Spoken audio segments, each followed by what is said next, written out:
بسم الله الرحمن الرحيم والصلاة والسلام على أشرف خلق الله نبينا وسيدنا محمد وعلى آله وصحبه أجمعين. Your Highnesses, Your Excellencies, ladies and gentlemen, أسعد الله صباحكم بكل خير. Very, very good morning to all of you. My name is Murtada Lawati. I'm the AGM, Head of Marketing, Corporate Comms and CSR at Al-Izz Islamic Bank. And on behalf of the Al-Izz Islamic Bank and Oman Arab Bank, I'm delighted to welcome you to the CEO Inspire Forum.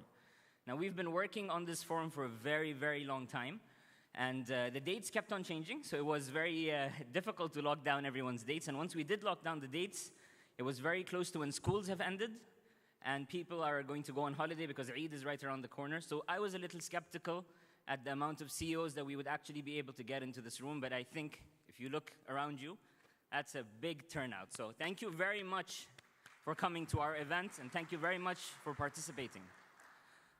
When we thought about, let me give you an anecdote before I go there. So the other day in the morning, I walked into the office, and my boss, Suleiman Al-Harathi, was walking in at the same time, so we were in the lift together. We exchanged some pleasantries, of course, on the way up, and when he was getting off on his floor, he told me, Murtada, I hope you have a great day.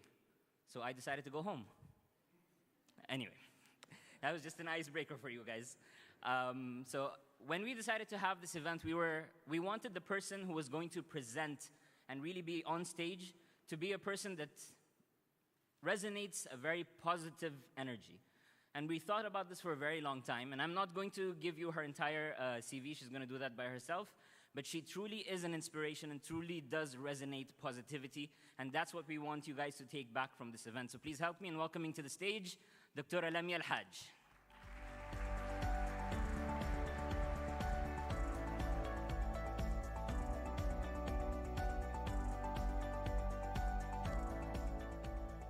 Assalamu alaikum wa rahmatullahi wa barakatuh. What an absolute pleasure. No stress at all, more than 150 CEOs that I'm addressing under this beautiful hall, and I'm absolutely honored, and it's a pleasure to be here today. So just a little bit about who I am. For those of you who don't know me, I'm an associate professor of molecular biology in Sultan Qaboos University. I'm an award-winning scientist researching into biodiesel alternatives to fuel. Also a young global leader at the World Economic Forum, a coach, most importantly, most difficult one, a mother of 3 boys. So it's an absolute pleasure to be here today. And we're here representing Coach for Change, which literally what it does is help organizations achieve their goals. So literally unleashing potentials at the services of the organizations. These are some of the clients that we worked with over a couple of years.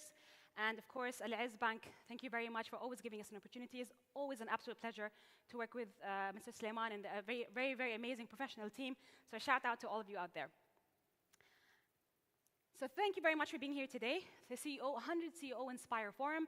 We're here to achieve goals together. We want to capitalize. Just imagine this. We have 100 brains, top brains from the country. We want to capitalize on this collective intellect of more than 100 CEOs to get inspired to work together to improve and reach the goals of the country together. We want to explore the impact of working together, decision makers, discussing things today, whether in the coffee break or in the lunch break, really networking, discussing and finding solutions that benefit the organizations, the society, and the country as a whole. We want to focus on how business could thrive. We've all went through difficult times recently, COVID, economic downturn, and the oil prices, and now the war. So everybody's going through a rough ride, and I think we all need to tap into each other's shoulders and really get inspired from each other and think collectively how we can focus on actually getting the positivity out of all of this.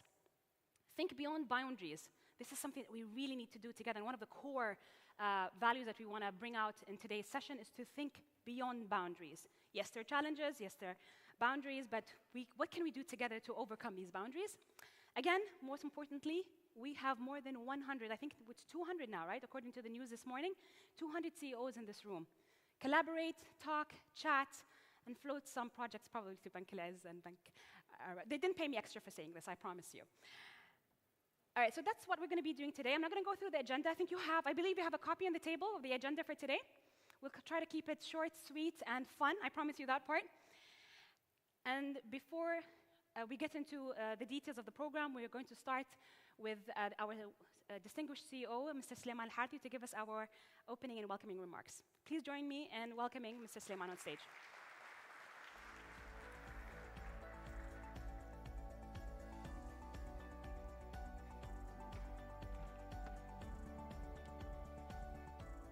بسم الله الرحمن الرحيم.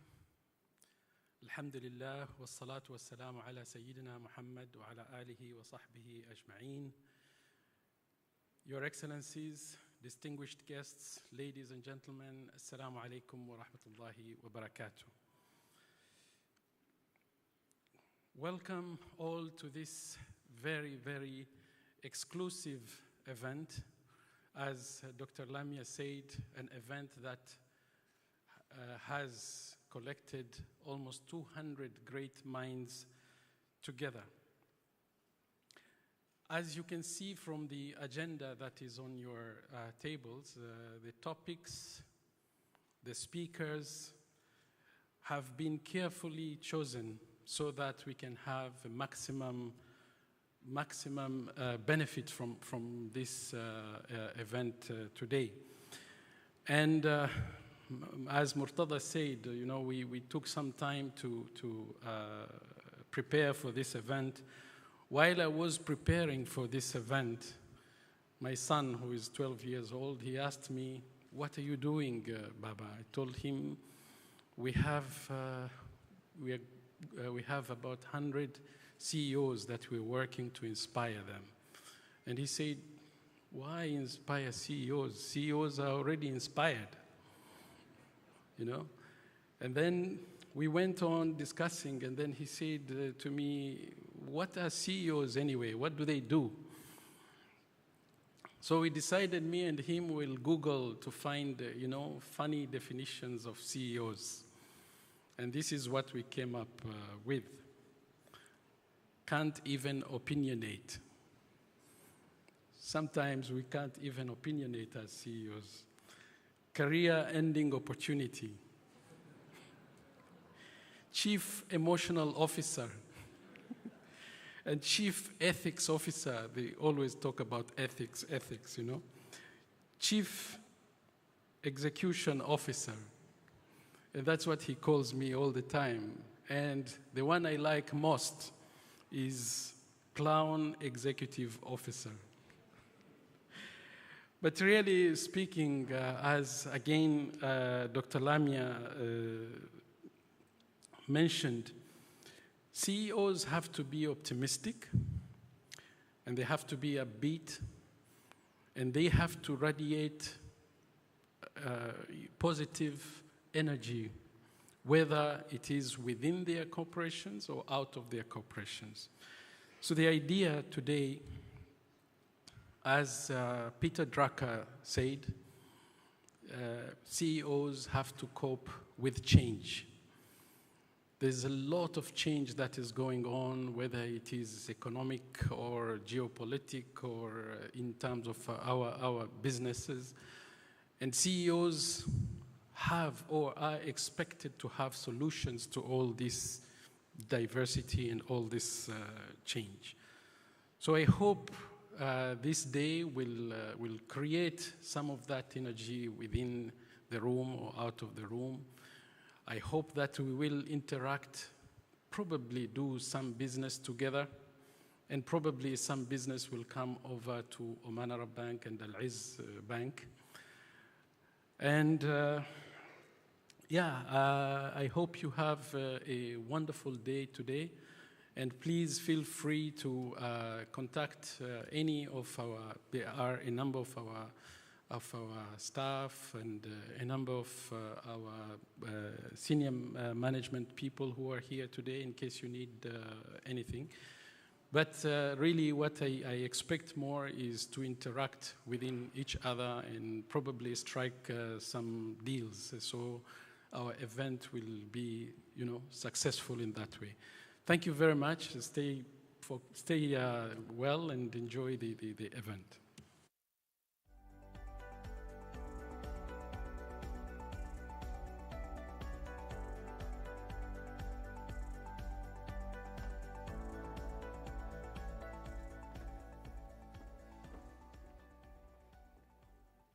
Thank you very much, Mr. Sliman, for that beautiful, welcoming remarks, and very witty son you have, mashallah alayh. Next, we're going to have one of the inspiring role models of CEOs.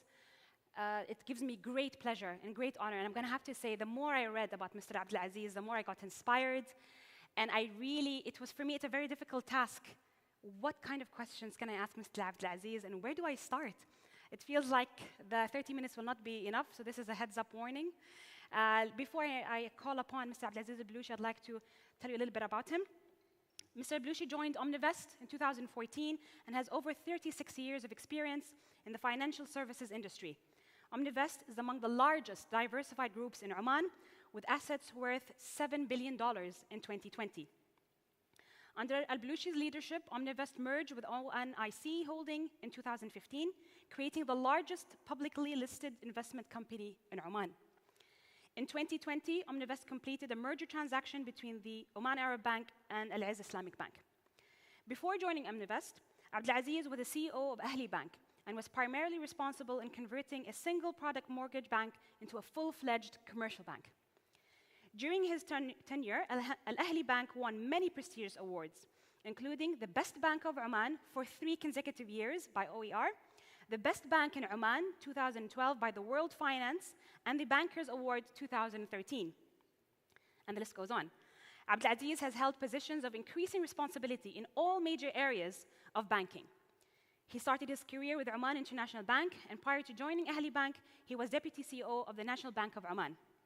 In November 2012, he was ranked as the second best CEO in the Arab banking world by Forbes magazine. Please help me in welcoming Mr. Abdelaziz to the stage.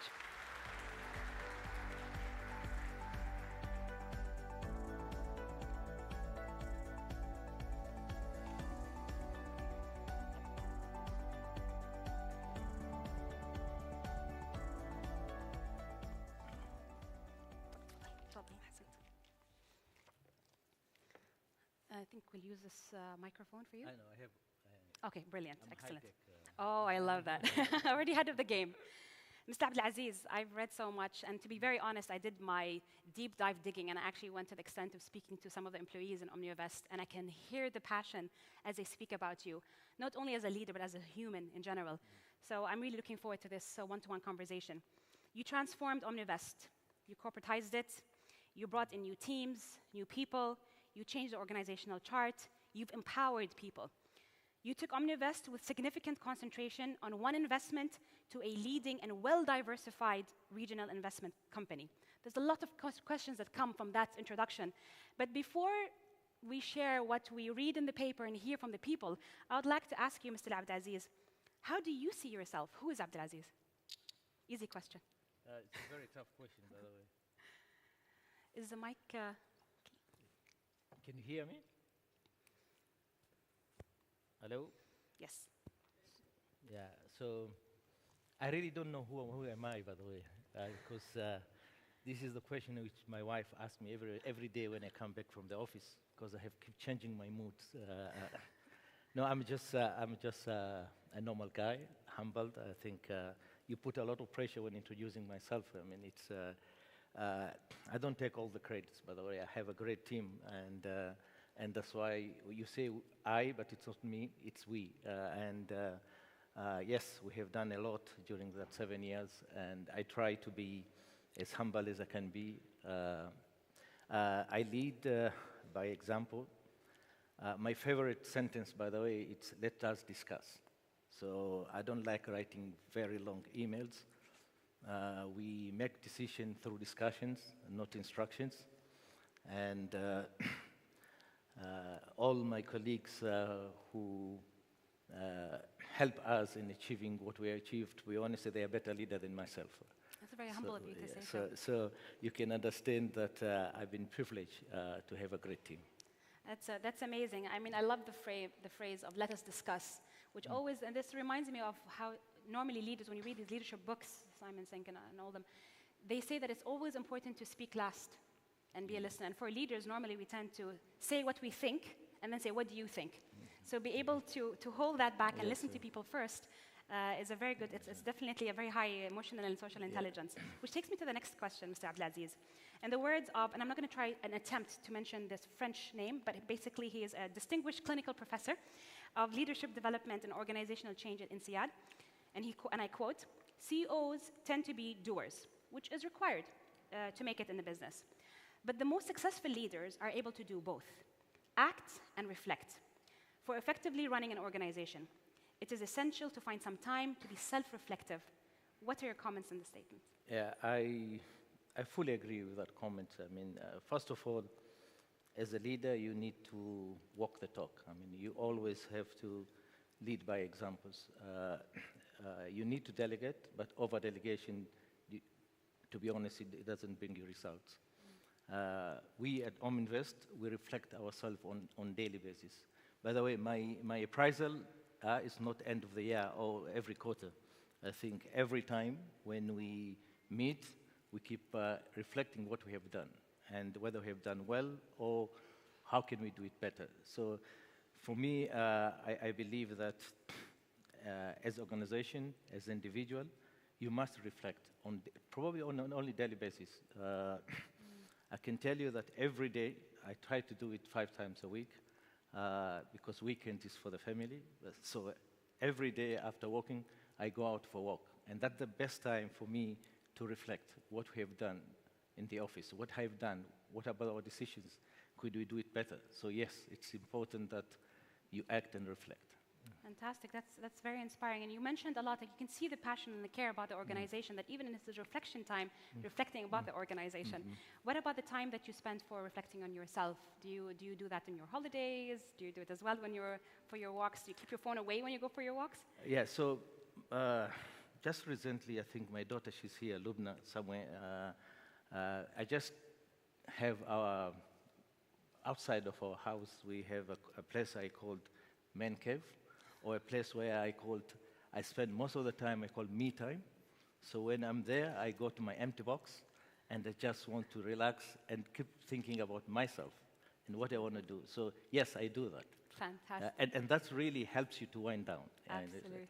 And sometimes if you want to wind down with your family, then you'll take all your pressure from the office and then you put on your family. So it's better you take time, you reflect, but alone. And that's what I do a lot. Fantastic. Very important messages right there. Because everybody out here is a CEO, very busy schedules, hectic lifestyles, and we feel like we don't have time to sit back and reflect. We feel like it's a waste of time. But it's actually productive because the more you relax, basically, the more productive you are in your thoughts. Let's get into business. When did you start? We know that Omnivest has diversified its incomes and revenues now. It's been expanding outside Oman. When did you start thinking about other markets outside of Oman? Why is it important to go international? And do we actually have capable people to manage and lead companies outside of Oman? So the 3 questions. Yes. Okay. Sorry to bombard you with those. First of all, it's not I. Again, it's we. 5 years ago, we had a session between board of directors and management, and we spent 2 days to formalize our next 5 years strategy. And at that time, well, we understood that as an investment company, diversification is very important. Not only on business line, but also on the geographical lines. So at that time, we set up our goals, and we've been executing all this time. So it's nothing new. We knew exactly 5 years ago where we want to be, and what we've been doing all these 5 years is exactly the plan we did 5 years ago. And not alone as management, with the board. Within our board members, we have our shareholders. So it was a planned phases of growth. What's the secret of this alignment? It seems to me that the Omnivest is reaching its targets with confidence, and it seems like you have a beautiful alignment between the management and the board. What's the secret of this alignment? Yeah, I believe in every organization, even family, you really need to have anchor shareholders. I think for us, we really have 3 or 4 anchor shareholders who've been there from the inception. By the way, Ominvest is one of the only few companies in the region that never failed to pay dividend for the last 39 years old. So then the shareholder knows exactly what they want. They empower the board of directors. When they select the board of directors, they are carefully selecting board of directors. We are one of very few boards in the region, again, where diversity is very, very important. So we have 2 professional ladies as the board members. They are in very important committees. So they're not just ladies for the sex of lady. They're capable. They are in audit committee, they are in executive committee. At the board itself, we have professionals, we have business people, we have accountants, we have investment people. One of our board of directors, who is independent, by the way, he used to work for Harvard Endowed Fund, managing billions of dollars. So even the board itself, selection of the board was a planned project. So it wasn't that the board of directors, the shareholder didn't want just, okay, I have the shares, I'm going to keep my friend. No, they selected the right board of directors.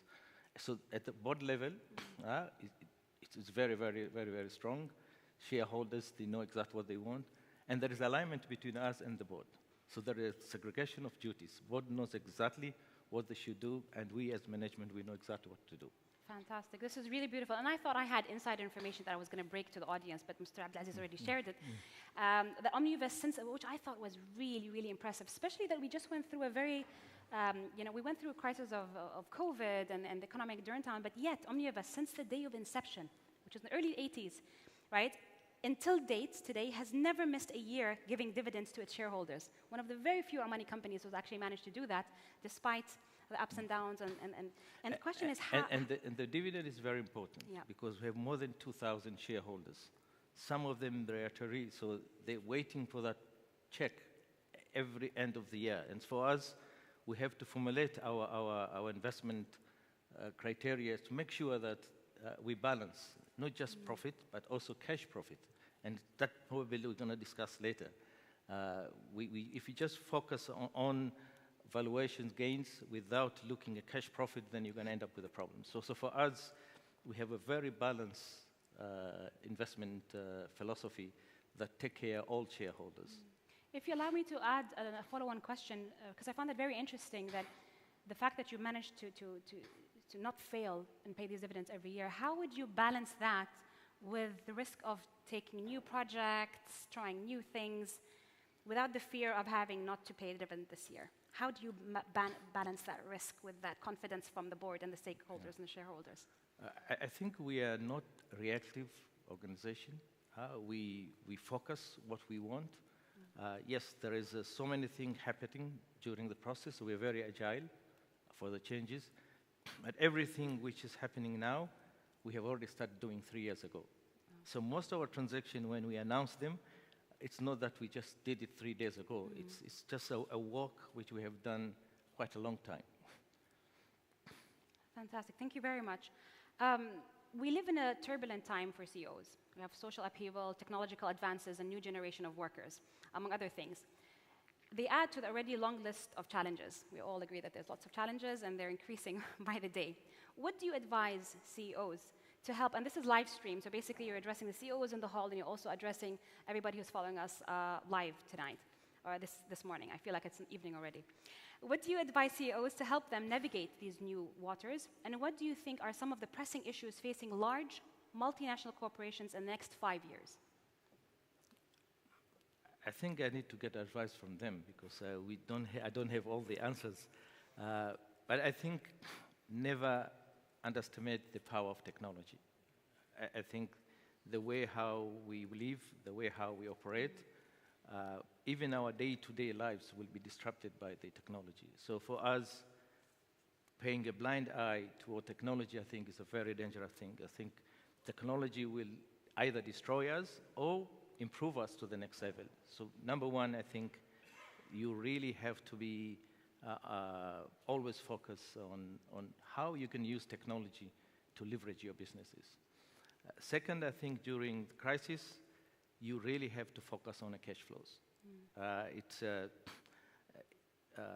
I keep having discussions with my team sometimes that, yes, it's important that we show profit. Like Omnivest, we own subsidiary and associate, and part of that, it's the share of profit accounted as profit for us.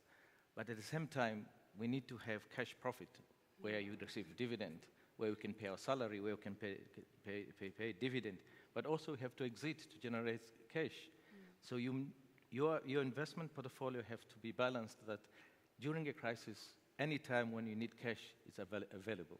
And to be honest, we are one of the very few companies that we are cash rich at this point of time, I can say that. Congratulations. So we are looking for acquisitions. So if anyone have any interesting investment proposition, we can discuss later. This is a great opportunity. And speaking of acquisitions, that takes me to the next question. Recently, you've made new acquisitions. You've opened in the Southeast Asia. What is your business model in Singapore, the Jibreen Capital? Tell us a little bit in the audience about that. Yeah. So that, again, is part of our diversification away from the region. When we decided that we want to invest South Asia, we asked our chef, do we have really core competencies to effectively invest in the market, which is very far from where we live, understanding the market dynamics, understand the culture. So we thought the best way is to acquire a platform that invests in Southeast Asia. So we become a shareholder first on the company, where we have people from Oman really work on that company. We decided to acquire a company rather than employing people. Most of the company, what they do is they tend to go in this market, set up their own offices, try to recruit the people. So we did differently. We took minority stake on that company. We improve in terms of people, we improve in terms of system. We mainly also improve in terms of governance, because for us, reputational risk, it's more important than the financial risks. As you can understand, we are very few successful oil company in the region, so reputational risk is important. So governance for us is very, very important. So it's more to invest in private equity investments. So we invest our own money, but also we invest other people's money. So we manage, we invest through funds. So when they acquire, they used to have about $350 million US dollars asset under management, and inshallah by very few months we'll be crossing $1 billion. Congratulations. I think that deserves a round of applause, to be honest. Congratulations. Congratulations. What is your strategy with the insurance business? Insurance, if you know Invested, we are very, very strong in financial services. And the reason is because our core competencies are within financial services. Again, I have to advise that don't ever invest or do business in the area where you don't have your core competencies. That is a disaster. I mean, when things are going well, nothing happens. But when things are not going so well, it's extremely difficult to manage because you really don't have your own core competencies to run those businesses. So financial services is the area where we believe that we have strong core competencies. We have banks. We are the third largest major shareholder of Bank Muscat. We are second largest shareholder from Monara Bank. We also invested in Ahli Bank. So banking is an area where we know it very well. We can manage the risks. We can even add value at the board level. But banking is very capital intensive. You know, especially during crisis, we need to pump in money, because of NPAs and I think even if you want to grow, I become very capital intensive. Yeah. Insurance is the area where there's a fast growth on that, mainly because because of religious belief. In the past, people didn't want to have insurance, but now with the changes happening, we believe that there is going to be a lot of growth in insurance business. So our area where we believe that we'll be focusing and grow is in insurance business. We are creating an insurance holding group. There's a transaction going on now, which is acquisition of RSA. Yes. We have announced, inshallah, between 1 month or 2 months, we'll be completing a transaction.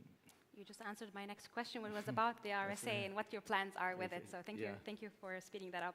I have another question. By the way, this is again I want to share is we didn't do a transaction just for the sake of doing a transaction. RSA it's 300 years old insurance company globally. They have been in the region for the last 60 years. So when we acquire the company, we just don't only acquire the assets. We acquire people, we acquire system, we acquire best practices. They are much, much better than the company which we own. So when we merge the transaction, actually we stand to benefit on so many things. So we're not going to go there and change everything because we acquire it. And actually we don't call it acquire, we call it merger, because in this part of the world, when you say acquisition, and many people don't like it, Is that, yes. especially the four people, 2 CEOs and 2 chairmen. They are the bottleneck of any merger or acquisition. So better say a merger than acquisition. In the terms of biology, since I'm a biologist, we call that a symbiotic relationship. Mutual, Yeah, basically it's a win-win, you know, you Win-win, lift each yeah, other, exactly. fantastic. It's almost unheard, Mr. Abdelaziz, of Omani companies like Omnivest to take over other companies in the region and internationally. Why do you think Omnivest is one of the very few companies that manage to do that? Can we see in the audience, maybe, inshallah, organizations that can actually hear next time on the stage, inshallah, we'll have one of you CEOs in the panel sharing amazing stories like this. What is it that, why are there very few numbers of Omani companies that actually made it internationally and regionally? Yeah, I think we are not the only one. The first one, I think there are other companies have done that in the past. So there are few companies done that. You are right to say very, very few. I think one is the risk appetite. Probably most of the companies, they are very comfortable doing business within their own area of comfort zones. I think the other thing is the size. I mean, definitely it doesn't make any sense where you have very small size and then you want to go to the market and you believe that you'll be able to compete in those markets. So that could be a second reason. The other reason is the core competencies. Do you really, when you go to this market, what are you going to do? That's the first question. How are you going to do it? Do you have the right people to be able to do business in those areas? So probably most organizations don't have those core competencies. We as Ominvest, we believe we have our operating model. Is scalable. So basically, the way how we operate, we can do business any way we want to do it. And it's very simple, by the way. We call it, whenever people ask us, how do you invest? So we say we invest in well-managed company. We don't want to invest and manage well company. So there's a big difference. So when you invest in a well-managed company, there's very few things you're going to do it in there. So you're going to be in the board level, you can do the governance, you can manage the governance, you can work on strategy, you can more work as a guidance and oversight, then be involved on day-to-day business of those companies. So if you have this approach, it's easy really managing even satellite investments, which I call outside of Oman. Fantastic. I mean, those are really, really important tips, I think, for anybody sitting in this room who are thinking of expansion, or not even thinking of expansion, but maybe keeping an eye for the future. So thank you very much for those tips. The other thing is, we believe that in every market you go, you need to find, you shouldn't go alone. You really need to find local partner where there's a lot of alignment. Like our investment in RSA, we will be working very closely. Your Excellency will be happy to hear that. We'll be working very closely with the Saudi partners, one of them, Bank Riyadh. When we have our discussions, we find out that there is a lot of common interest between us and them. And Saudi is a big market, especially the insurance. When we were having discussions with the regulators, they expect the market to grow by 30 times from now till 2030. And so there's a lot of opportunity. But believing that you go in this market alone and make a difference, it's going to be a difficult task. But having a partner who already there, who understand the market, who understand the regulators, you can trust each other. Absolutely. I think that's the way how we manage our investment outside of Oman. Saving a lot of energy. Not just going alone, yes. With a partner from the local markets. Fantastic, excellent. Let's shift into another point that was heavily discussed in the world now, which is the ESGs, which was also discussed a lot in Davos. we all know that the number of investment funds that incorporate ESG factors have been growing rapidly since the beginning of this decade and is expected to continue raising significantly over the decade to come. A recent study found that investors who choose ESG screened investments received a double dividend in the form of lower risk plus a better rate of return. What does the ESG framework look like in Omnivest?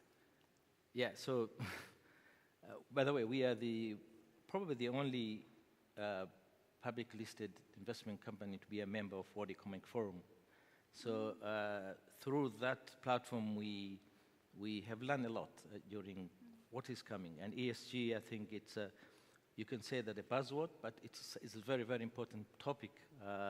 People not to pay attention to it. We as Ominvest, when we look at the ESG, it's nothing new, to be honestly.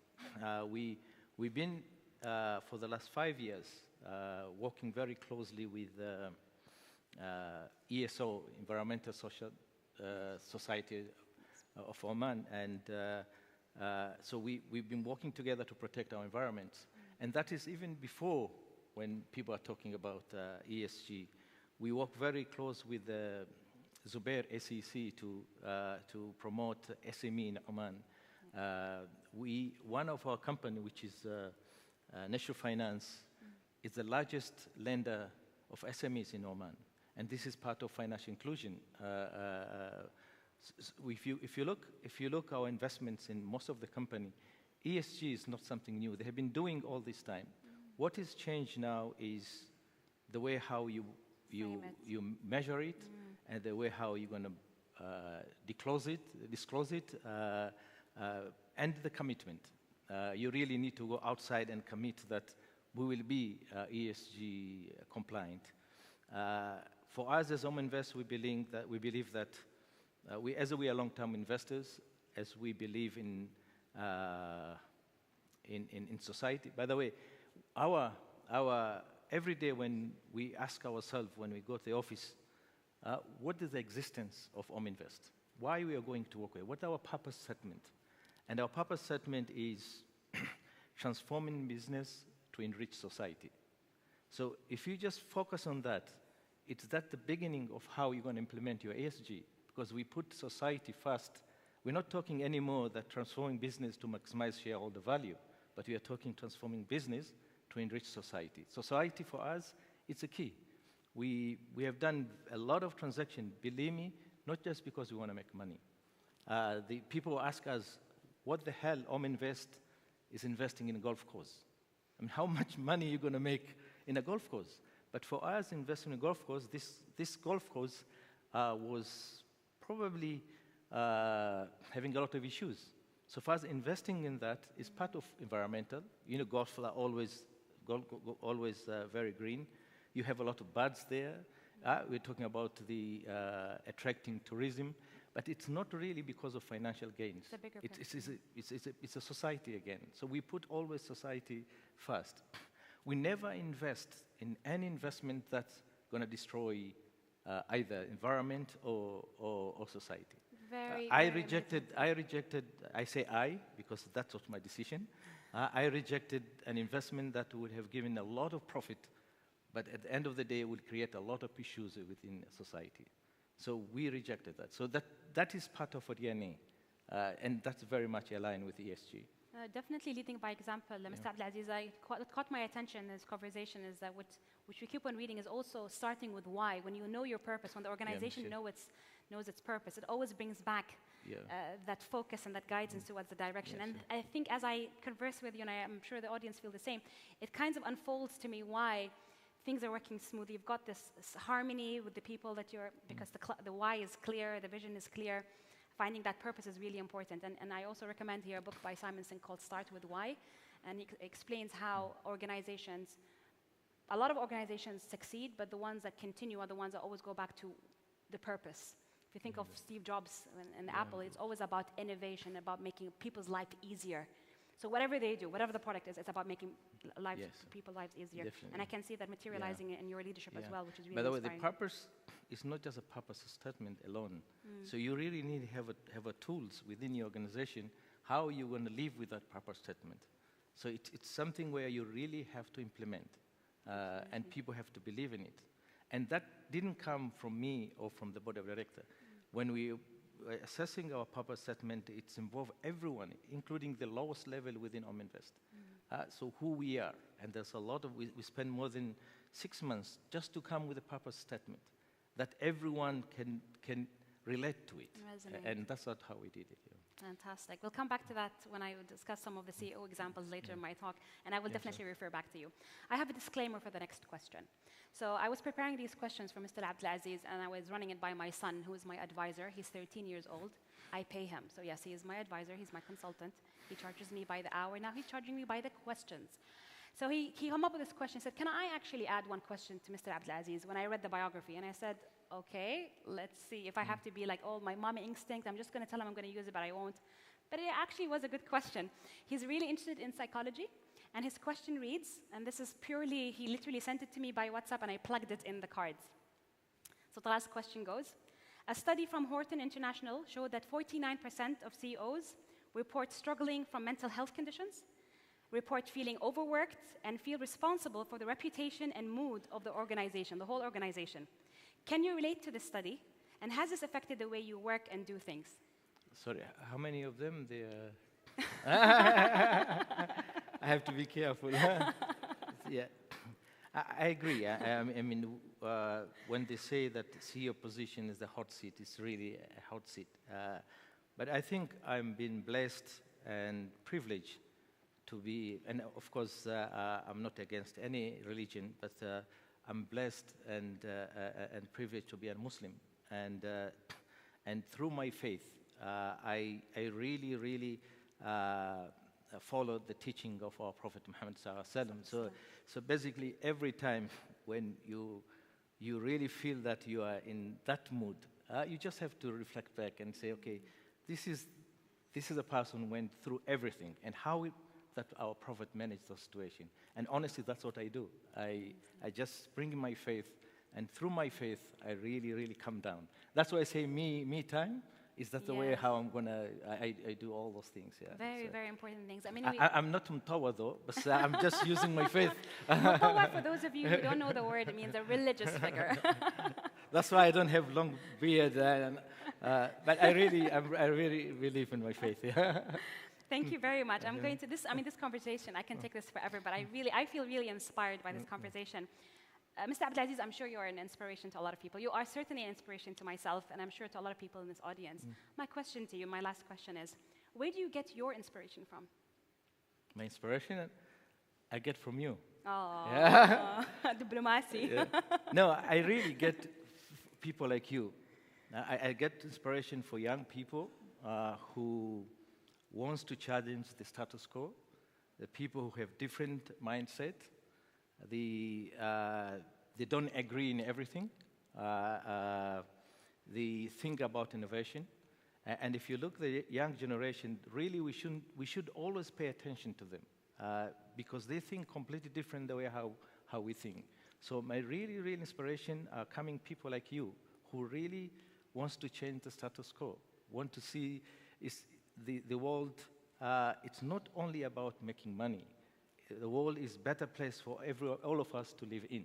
So, yes, I'm really inspired by you. Thank you so much. This was a beautiful conversation. Please join me in thanking Mr. Abdulaziz for this beautiful dialogue. You can go on forever. Mashkoor. Jazakallah khair. Very inspiring. Thank you so much. Barakallah fik. Wow. I don't know if I should actually call the next activity what it's called, because it's called an energizer, but I don't know if actually we need any more energizing after that amazing, energizing one-to-one discussion with Mr. Abdulaziz. But I'm sure you all like to have fun. Does anybody like to play games? Please put your hands up if you like to have fun. 49% of CEOs suffer from depression and stress, huh? I'm just reminding you of the number. How many people in this hall likes to have fun? Put your hands up, please, for me. Lovely. So we're going to play a game, all right? And on this table, you're going to see, on the table, you're going to find a pack of numbers. I'm going to ask everyone to grab that pack of numbers and give it to everybody on the table. I'm going to ask our team for the activities, Mu'tasim, Saeed, Sumaya, and Nawaf, to help me with this. Make sure all the tables have their numbers. And we're going to play the number game. ممكن الماء. Can I have the water please? Can you yeah water. رحاب.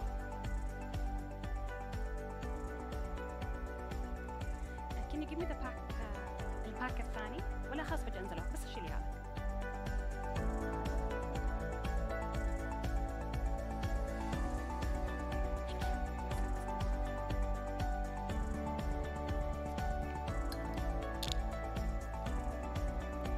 Okay.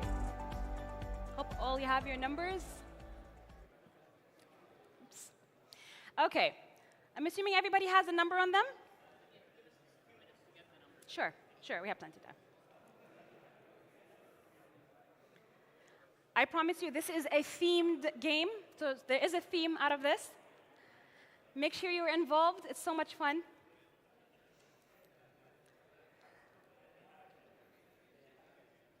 Waiting for cue from Murtada once everybody's got their numbers. نشرحها خلاص? Okay. So now you just find this pack of numbers on your tables. Each person has to be holding a number, and this is how the game goes. I'm going to read out, well, actually, I might not read it. I'll just share it on the screen because it's a large number. I'm going to share a number on the screen, and as soon as I share the number of the screen, I want everybody from each table, so you're working in teams. So each table is a team. Come to the front of the table, and you need to form the number with yourself in the fastest manner. So the team that forms that number the fastest way, تحركوا بعض, so if you're holding a 0 and she's holding a 1, you move, okay, to form that number. And if you form the number, you raise your hand, so basically you get a point.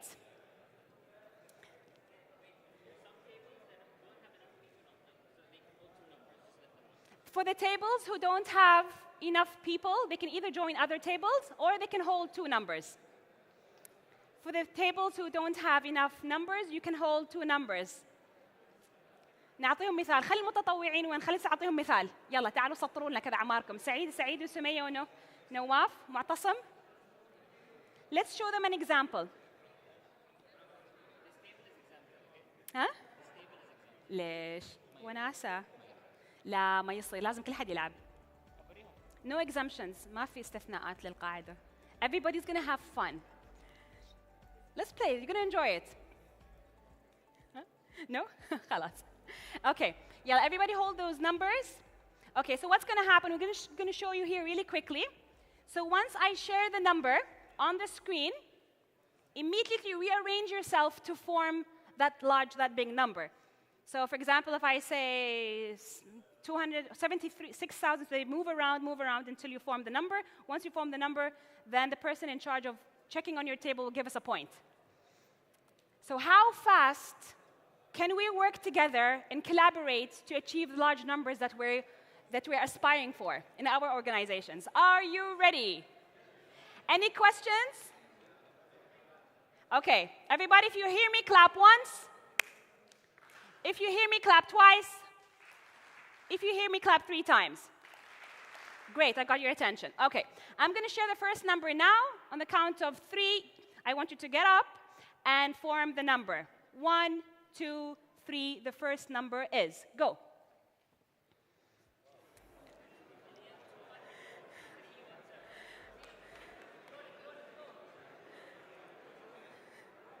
Yalla, Cheiko.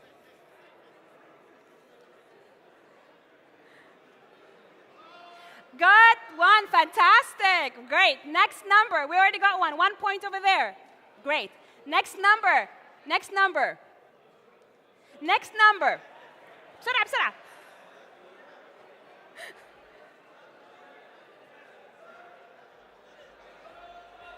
Yes, again the same team. 2 points.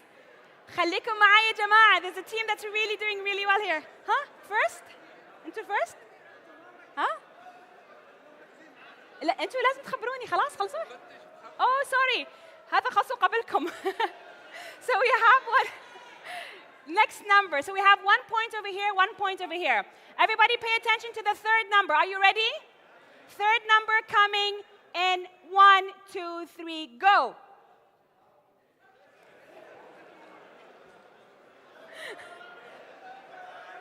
هناك هناك هناك. Yes. Here. 2 points. 2 points. خلاص سبقوكم. You have to be faster. You have to be faster. I love it at the back. Love the energy. Okay. خلاص حصلنا 3 pointers. Okay. Are you ready for the next number? Next one. في حد سبقكم sorry. اللي سبق لبق. 1 2 1 Ready? Go.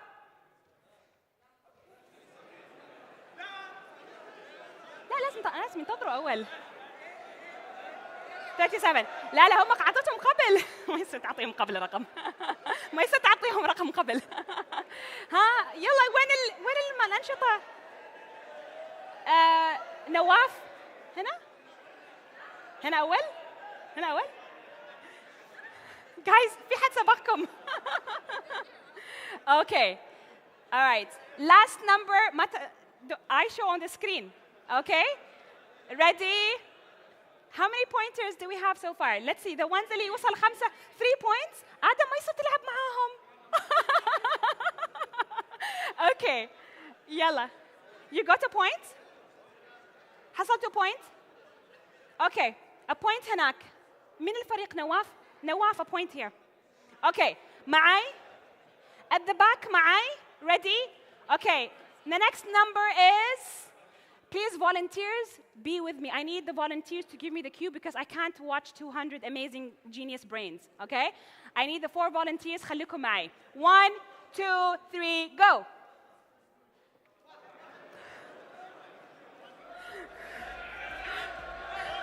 لا قبلكم هناك في الخلف.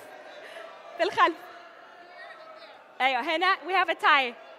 ها نواف اللي في الخلف اي واحد من الخلف. اكتب رقم الطاولة. من this table.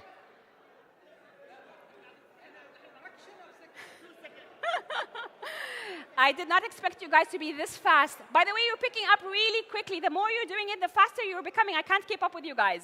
All right. Ready for the next one? يا جماعة لا تتهاوشوا ما في هدايا. أمزح. Next number, go. Done. Okay. How many points? 4 points. Okay. لا خلصوا من زمان. خلاص. سبقوكم. Next number, go. 1, 2, 3, go. بسرعة. Yeah, amazing. صراحة, we have a winner team. 5 points already for the team in the front. Thank you very much. خلاص, we got a winning team. Thank you very much for the engagement. Amazing interaction. Thank you so much. انتوا كلكم فايزين. اللي شارك فاز. ها؟ تعال. ها؟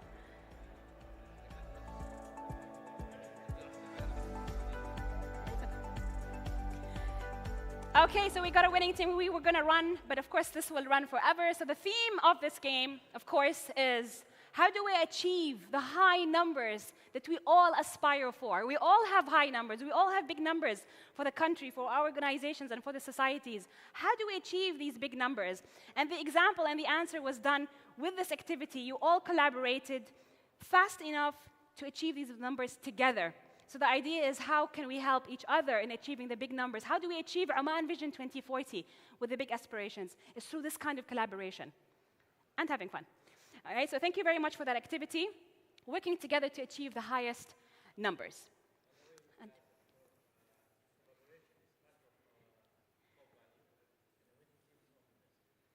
the winning team is Omnivest. Oh, لا exemplified على طول. And I'm going to just grab my من الحماس كان المفروض أخذ البطاقات while you guys are playing to get the intro to introduce our next amazing keynote speaker. Oh, I'm the next amazing speaker? You are. Okay.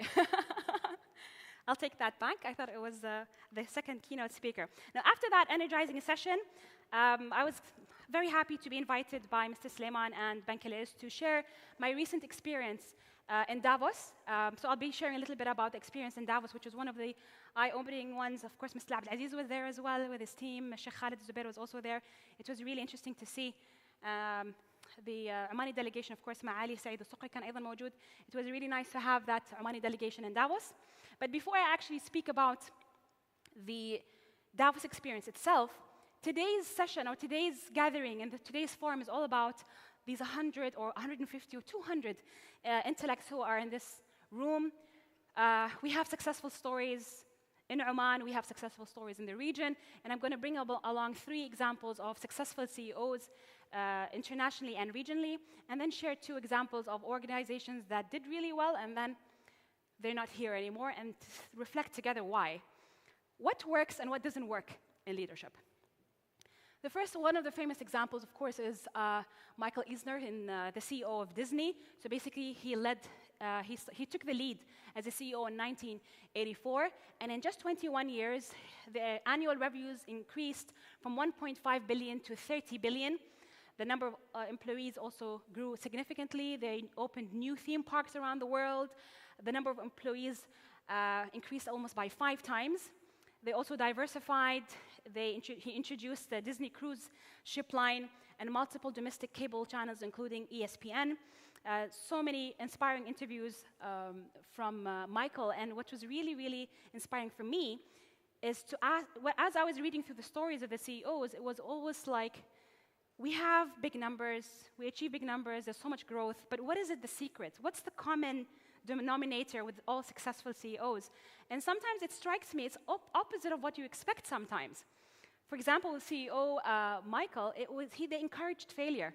They allowed a culture of failure in the organization, something that we don't normally expect. And this is something that was shared with a lot of other examples of CEOs. He also says, find your why and embrace it. And that's why it caught my attention when Ustad Abdelaziz was mentioning that finding the purpose of the organization always helps you get back focus. Why are we doing this? Why do we come every day? And I ask myself that question a lot of the times. So I teach in Sultan Qaboos University, and that's what I do. Teaching and lecturing is what I do. The real question is, why do I do it? It's because I actually want to empower the youth. I want to change, I want to influence the youth. The boys and girls who come every day there from different parts of Oman, I want to be able to inspire them to change the way they think. And that's why I do what I do. So it's always easy. If I ask anybody here, what do you do? The answer will be very quick. I do investments, I do banking, I do telecom, right? But why do you do it? That's the kind of question that we really need to reflect on, and that's why we need to sit and reflect on our organizations and ourselves. So many times we get caught up. And leaders at Disney are actually encouraged to actually have failures. That was also common with Meg Whitman. She was the CEO of eBay, and only in 10 years, she grew the company from 30 employees to 15,000. It's a huge increase, and she also has a high retention rate of employees, and I'll explain to you why in just a minute. Revenues also increased from 4 million to 8 billion in 10 years. She also had 2 major, as a CEO during her time as CEO, 2 major acquisitions for eBay, which is PayPal and Skype, and I really are interested in her model. So basically, she did this symbiotic relationship where she thought, okay, we have eBay, then PayPal can be like the wallet so it worked like a win-win, and then they acquired the company, same with Skype.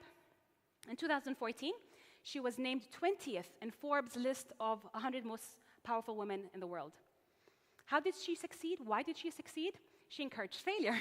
Again, which is, I would like to hear your thoughts about this maybe later during the coffee and the Q&A. She actually set a culture at eBay that allowed people to make mistakes, as long as they don't repeat it and they can fix it quickly. And she said the price of inaction is far greater than the cost of a mistake. Another thing that she did is she always hired type A teams, and she put the right person in the right job at the right time. Not only that, when she was hiring people, she kept in mind that when I hire this person, I'm not going to hire this person for this job. I will hire this person because I want him to have that job in the future. And that's why she had a high retention rate, because she actually had plans for the people she hired, and she always attracted the best talents because she said, this person in a few years will be doing this big job, so they must be good today so that they can take that job in the future. How many of us actually do that when we hire? Do we hire on the spot for a specific job for today, or do we actually think of where we want our employees to be in the future? This is something which I found very attractive in her hiring strategy. My all-time favorite, Fadi Ghandour, regional example. And why is he my favorite? Because he is in the Arab region, who's done it internationally. He's broken numbers. He's acquired big companies. He's competed, with big companies like FedEx and DHL. We're in the same region that shares the same challenges. So when he actually started, there was the whole political instability, financial crisis, but he made it, and he made it globally. What was his model? Which I think was very intelligent, actually. So basically, he's the CEO of Aramex. He started regional partners with the major companies like Airborne Express and FedEx and others. And he said, come on, let's do this win-win. I can be your arm in the region. So basically, I'm giving you a representative. He used their letterheads, their strategies. He was literally just being كأنه المراسل مالهم في المنطقة, right? So he basically opened a door for them in the region, allowed these companies a wider global reach. At the same time, very smart, he provided Aramex with this collaboration, a tracking technology, the database, the technologies. He got access to their database and their tracking system. So he learned how they did things. And he did this for a very long time until he didn't need them anymore. This was a strategy. Another strategy he did is he believed in the individual entrepreneurship. With courier and delivery, it's very difficult for the CEO to be close to these people all the time. So he had to create ambassadors. He had to create people who are going to build his brand. Because at the beginning, nobody knew what Aramex was. So in order to be able to be successful as a company, he needed to make sure that everybody, from him as a CEO all the way down to the people who deliver, believed in the brand and actually promoted the brand. And that's exactly what he did, because he created individual entrepreneurship who felt very, very strong towards Aramex. And they actually were one of the reasons why the brand worked, through these people who felt like they were empowered. Not only that, he didn't stop there. He actually innovated new services and offerings so that he can set himself apart from these global companies. There's a really, really beautiful article on Fadi Ghandour. By the way, he's heavily quoted in Harvard Business Review articles. This one I found really interesting, how I did it. He explains in this article how he had his biggest success from his failed deal at the beginning of the organization. In the early 80s, something didn't work out, in which he thought was going to be a disaster, actually turned out to be the best thing that ever happened to Aramex and took him global. So if you're interested, this is in the Harvard Business Review article. So they started in the early 80s. In 82, he wanted to actually sell Aramex, 50% of Aramex to Airborne Express. They said, no, we're not interested. And in in 2010, they started receiving, I think this is not the full thing, they started receiving revenues of 600 million annual profit. That was just an example of some of the successful CEOs. Of course, there's always failures in organizations. If I ask you this question, can you think of a product, organization that was once a big thing, very successful, and is not here today? Kodak? Nokia? It's also a phone. BlackBerry, okay? And of course, there's so many of them, but those are the ones that ring a bell a lot. BlackBerry was, can you say BB, right? The business phone. So basically, they pioneered handheld devices. They were the first one to have the handheld devices, doing really well. They grew massively from 1999 until 2007. What happened in 2007? iPhone happened, exactly. iPhone happened, touchscreen iPhone. What did BlackBerry do? We don't care. We have our own market.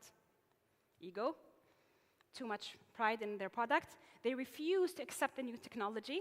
They refused to say this is going to be a competitor. They said, we have our market, it's business people. These are going to be in the hands of the kids. And in less than 2 years, they lost more than half of their market value. So if we don't keep up with technology, and we're always feeling that a little bit of threat sometimes is healthy. Because it didn't go really well. At the beginning, by the way, they were right, because people still felt loyal with BlackBerries, and they had a BB, and they had an iPhone. So they left the BlackBerry for business, and the iPhone for personal use, and then they realized with time that I actually don't need a BlackBerry. And that's how it actually disappeared. Another example of a CEO who was doing really well, so this is John, and I can't pronounce his name really well. Adam, can you help me? Schnatter, yes. John Schnatter. So basically, this is the founder of Papa John's, the yummy pizza. So he first started in 1985, just 2 years after he graduated university. He actually started by delivering pizza. So he started with delivering pizza, and then he started delivering from his dad's backyard until it became the third largest pizza company in America. This guy's a billionaire. It became the third largest pizza company in America, with more than 3,300 local locations in the United States and more than 1,700 locations abroad. Successful, right? What happened? What went wrong? He resigned from Papa John's in 2018. He was actually forced to resign by the board. Does anybody know why? I don't think you would even, if you didn't read this story, you would never guess why such a successful person, self-made businessman doing really well, locally, internationally, just overnight was out of this business. He used the N-word in a conference call. Forbes reported furiously a report that in the conference call he said, I recall my days in Indiana when the black Americans used to be dragged in the back of the trunk of the cars until they died. So this is obviously very low EQ, very low social and emotional intelligence. Leaders, it's not enough to have high IQ and to be smart with numbers. It's really important to be smart with people and have that empathy. And we have here Dr. Yasmin Al-Baluchi, because Dr. Yasmin, for me, is a role model in this. She speaks about the importance of emotional intelligence in leadership. Remember during COVID, it was all about controlling emotions. And the organizations that they did well with the staff are the ones where the leaders showed empathy to the staff. It was the main driver for people to carry on during the pandemic. So we need to focus more on the emotional and social intelligence of leadership skills. Okay, I'm going to ask you to pull out your phones. Any Blackberries in the room? Okay, happy outcomes, this is a statement. Happy outcomes can come out of bad situations if you think them thorough. This is the quote of Michael Eisner, the CEO of Disney. To what extent do the CEOs in this room agree with this statement? Please scan. How much do you agree that, bad situations can actually turn out really well if you think them through?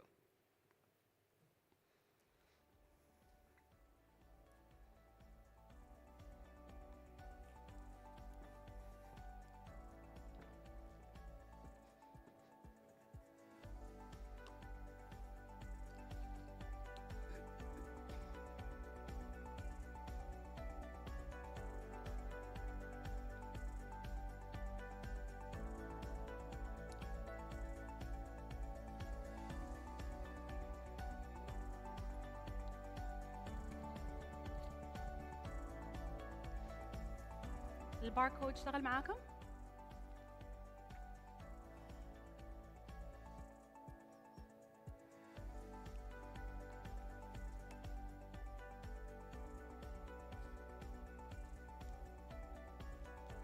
Okay, let's see how many people in this room, how many CEOs strongly agree about, 50%, almost 50% strongly agree with the statement, about 40% fairly agree.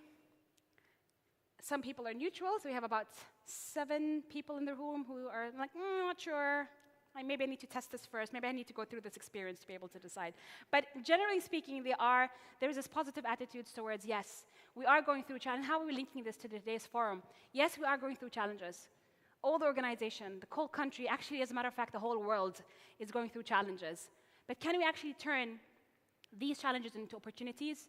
Can we think outside the box? Can we break these boundaries? Can we do something? Can we turn a black page into a white page? There are examples, as I mentioned, Fadi Ghandour is one example where he turned what turned out to be what he thought was going to be the end of a company to the turning point to global outreach. So it's nice to see that there's positive vibes in the room. Thank you very much for taking the time to do that. I'd like to share with you now very briefly my experience at the World Economic Forum. And the reason why I was at the World Economic Forum is because I'm part of what we call the Young Global Leaders. This is a platform where you can't actually nominate yourself. You are nominated by the global community. And I was lucky to be nominated as a Young Global Leader. And every year they take there's thousands of the Young Global Leaders around the world, but every year they select 25 to represent the Young Global Leaders at the World Economic Forum. And alhamdulillah, I was one of those 25 who represented the official delegation at the World Economic Forum and also participated in the panel, which I will discuss a little bit when I speak about the energy crisis, because that's what was my role in the panel discussion. So the World Economic Forum, of course, it just happened last month. It was end of May. It normally actually happens in January. So it's actually linked to snow. So everybody who went there before was saying it feels really weird to go to Davos and WEF when it's not snowing. So it was probably a different experience for people who go there routinely. But for me, I was like overjoyed, over the moon. Like, snow, no snow, I don't care, I'm in Davos. So it was really an amazing experience. It happens in Geneva, Switzerland. It was founded by Klaus Schwab. He's an engineer, Professor Klaus Schwab. طبعاً, the World Economic Forum is an international non-government and lobbying organization based in Geneva, founded in 1971. And the idea of it is to bring global leaders from the whole world to sit together. And when we talk about leaders, which is actually interesting, when we speak about leaders and when they refer to leaders, it's not only leaders in organizations such as corporate. They have academics, they have journalists, they have actors, they have economists, they have CEOs of large companies, professors, global shapers in industries. The leaders in all of these sectors come together to discuss global trends. And of course, it changes every year. You can imagine this year they will heavily talk on healthcare and COVID and what can we do post the pandemic. So basically, it's the trendiest things that are happening in the world.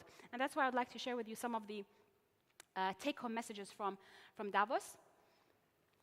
So this time, there was about 2,500 leaders from across the world who got together. There was more than 500 sessions. I promise you I will not go into any of this.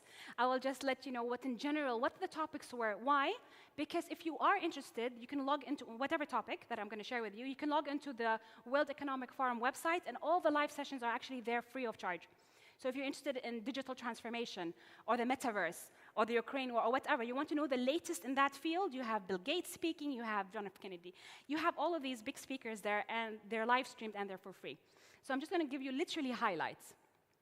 There was a lot of talk about the Russian invasion of Ukraine, global economy and what's happening there. Technology was heavily discussed in the latest trends of technology trends in 2022.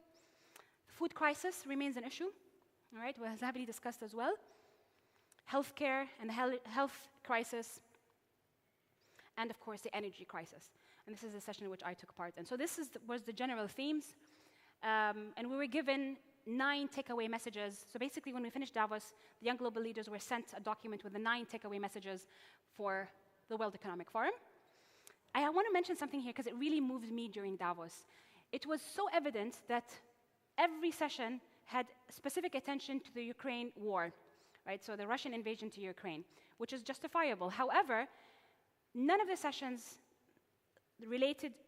discussed anything related closely to the war in the other regions. So there was no mention of Afghanistan, Iraq, Palestine, Yemen. It was all heavily on the Ukraine war, until, who I really respect, Sheikh Tamim bin Hamad, was a keynote speaker, and he bravely really said, yes, we are against the invasion, but we should not have double standards. We should talk about all the other countries that are suffering. So when we speak about global leaders who really want to solve global challenges, we should not be biased.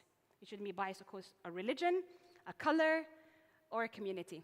Fairness is for all, and that was clearly stated in Sheikh Tamim's statement. I was really amazed when I was hearing him. He was literally the only leader who mentioned the other countries. So I thought that I have to pass on his message, because when I went to the website, they mentioned the part where he said, yeah, he deserves it. They mentioned the part where he says that he is against the war, but they didn't mention any of the other things. They didn't quote the other things that he said, so I'm doing it on his behalf. There was a lot of talk about, of course, the economy and how we have to build resilient people in terms of education, health, and the social protection. There was a lot of talk about debt, inflation, and global trends, even discussions on the Abraham Accords. Specific sessions for that. The future of globalization was addressed. People are skeptical. I was like, is it really dead? Is it really going to happen? Yes, a lot of people came out of poverty because of globalization, but people are going to something called regionalization of globalization, because they notice that there are a lot of other challenges like warfare and a lot of concerns. So that was a hot debate over there. The 2 crises, of course, food and energy was heavily discussed, linking it also, of course, to the war. Climate and environment was heavily discussed. This is one of the sessions that I took part in. And in the panel, we have Mina Araba here, and then we have the Minister of Energy of Saudi Arabia, Maali Faisal Ibrahim, and then the Ministry of Energy of the UAE, and Saad Badr, who is the CEO of one of the large companies in the Emirates, myself as a scientist, and the CEO of Qatar Financial Center. The topic was really interesting because they were discussing how how can the Middle East transition into green energy? How can we shift from fossil fuel to green energy? And it was really interesting to see some of the point of views from the panelists and the people saying, do we really have an energy crisis? Or is it mismanagement of resources?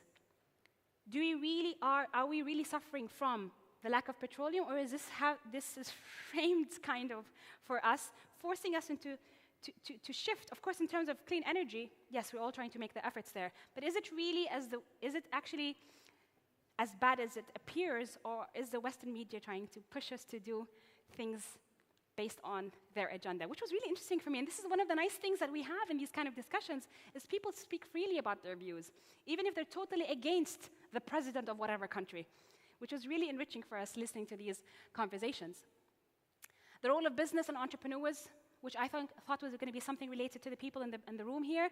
What can CEOs of organizations like yourself, leaders in your organization, do for the energy, for the environment, for the people, for your own organizations, and for the world? And there's a very nice summary video over here that I'd like to share with you of CEOs being interviewed from abroad, saying how they feel about what they can do to the organizations and the people despite the challenges that the world is facing. So I'll leave you with this 2-minute video.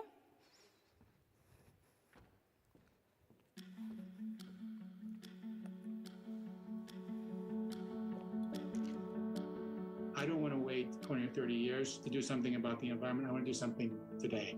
It's easy to talk about reach this target in 2040 because I may not be here in 2040. Therefore, the question is, what are you going to do today that makes a difference? To decarbonize the climate, we need additional innovations like electrification of whole manufacturing processes and like bringing green and sustainable hydrogen to bear at scale. We all know governments can't solve climate change alone. We need strong participation from business to get the job done. The private sector can and must play a much greater role. The purchasing power, the supply chains we are part of, if we mobilize, help each other create markets, we have a huge unlocked potential to help accelerate the decarbonization of the world. Often, as a new technology comes up, it requires a faster ramp up. As you can achieve the faster ramp up, it provides a confidence for investments. That's where FMC comes into play. Some of these technologies that are available today are 30-40% more cost effective than, for example, a diesel truck. Transportation will increase, but it needs to be considerably more sustainable. Companies driving sustainable solutions for real will turn out to be winners, both when it comes to handing over a planet in good shape, but also when it comes to driving a good financial performance. For last mile delivery, it will be electric vehicles. For long haul, it's probably hydrogen. For flying, it will be sustainable aviation fuel, which comes probably from power to liquid. And to scale them, you need commitment as a producer that there is demand. And I think that is coming from these initiatives. We're convinced that this is the formula. The policies, the determination of government, plus the investment, the ingenuity, and the purchasing power of business, that can help us turn the tide. The green tech market is not only growing, in certain areas it's exploding. The driving force is, to a large extent, the capital markets and investors. We have just started on this journey. The call to action for CEOs all over the world is to commit yourselves. Whether it is founded in a moral obligation, business opportunity, risk avoidance, commit yourself for a long-term science-based target on decarbonization. Be transparent about it and take forceful action now.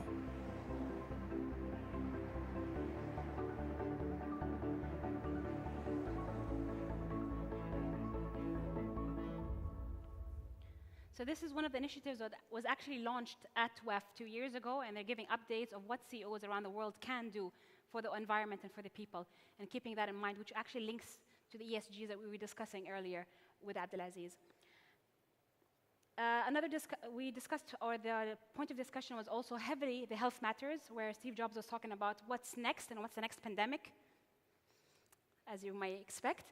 It was interesting because I attended Steve Jobs' session. I was literally the front line in front of him. And when I prepared this talk, I was trying to remember what he said. And clearly I couldn't, because I was so excited that I was sitting in front of Steve Jobs that I wouldn't really concentrate so much on what he was saying. I do remember he focused so much on what he was going to do in terms of healthcare, how can we prevent or how can we prepare for the next pandemic. And also, they shed a lot of light on the importance of biotechnology and nanotechnology. So in terms of investments or knowledge, it's really important to look into nanotechnology now and biotechnology. It's a big thing. How can we use these tools of technology in solving healthcare issues? The future of work was discussed. We had the back there is Uhud Al-Rumi, who is the minister in the UAE. Oh, sorry. Bill Gates. Bill Gates. I'm reading the book called Start With Why, and this book is all about Steve Jobs, so it's stuck in my mind. It's the last thing I read last night. So yeah, Bill Gates, of course. But I guess when you saw the picture, you knew that I made a mistake. The future of work was discussed. It was a fun session because we were talking about how can we actually have a 4-day work week. How many people in this room would like to have a 4-day work week? Not as many as I thought. How many would like to have a 5-day work week? Too many CEOs, right? They don't want to commit. I never said I was for it. It's interesting how this is Adam Grant, by the way, the author of the bestseller book, The 4-Day Work Week. And there was a lot of ongoing discussions on how can we make it possible, especially for people with family and kids, and how can we actually make it best work. And the UAE was there because they actually have that model. They implemented it in some of the Emirates. Technology was heavily discussed. The metaverse was heavily discussed. I actually had my first metaverse experience, and I was talking to Adam last night about it, as yes, we need technology, but we need to know how to use it, and we need to also be prepared mentally how to use it. Because to be honest, it was an exciting experience for me to wear those glasses and talk to people and shake hands and pick up things in the metaverse world, which was my first experience ever. But at the same time, I felt claustrophobic, and when I was speaking to Adam, he said he also had an experience and he felt nauseous. So yes, technology does serve us, but we have these challenges that we need to kind of address. I can't imagine having a 100 CEO forum through VR glasses and then the metaverse world. But I must say it was an exciting experience. Another thing that we need to keep in mind is the gap. We talk about technology, we all have to go digital, and we forget the countries that don't have the infrastructure to support technology. We speak about promoting education using technology when some people don't even have access to the internet or Wi-Fi. They don't have the tablet. So we need to, the thing is what happens here, the richer become more rich and the poor become more poor. So that was something that was heavily addressed in the conference. Metaverse is coming. It's going to improve our lives in so many ways, so many settings, whether it's in gaming, education, healthcare. So it is coming, and we need to think about it. And that brings us to the last poll question before we take a nice coffee break. How ready are we, both culturally and technically, for a digital and technological transformation in our organization? Please scan the barcode and share with us your thoughts.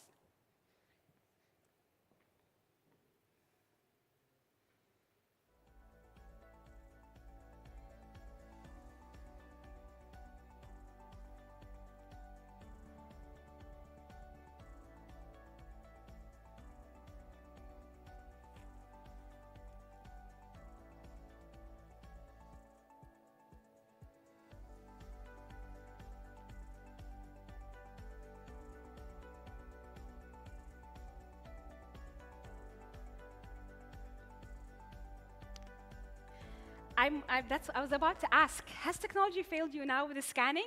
Did it go through? How many people managed to scan? You managed to scan? How many people didn't manage to scan because of a technical problem? Because this answers part of the question, right? Okay, we'll see the poll in just a minute.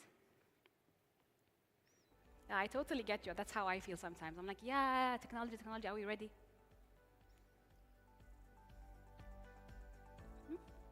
Okay, so we have around 26% who say we're very ready. We have 38% who say we're fairly ready. And we have 15% who are like, I don't know. And then we have 20% or about 21% who say, no, we're not. Why do we ask these questions? You guys are leaders. You guys are decision makers in your organizations. We wanted to have a feel of how people feel about these kind of important questions, not to judge anything, just because it's nice to understand how people feel, given the context that we live in. The answers will be very different if we're in the States. It'll be very different in Japan, because it all depends on the context. So thank you very much for taking part. It's the same, sir? All right. So thank you very much for taking the time. I'm sure you are hungry and you need energy, you need caffeine. So I'm going to leave you for a nice 30-minute coffee break. I encourage you, of course, to collaborate. Murtada has something to share. And if you have any questions, we are around, and I'll see you, inshallah, in 30 minutes after Murtada's announcement. Should we need this? A big round of applause for Dr. Alami Al-Haj.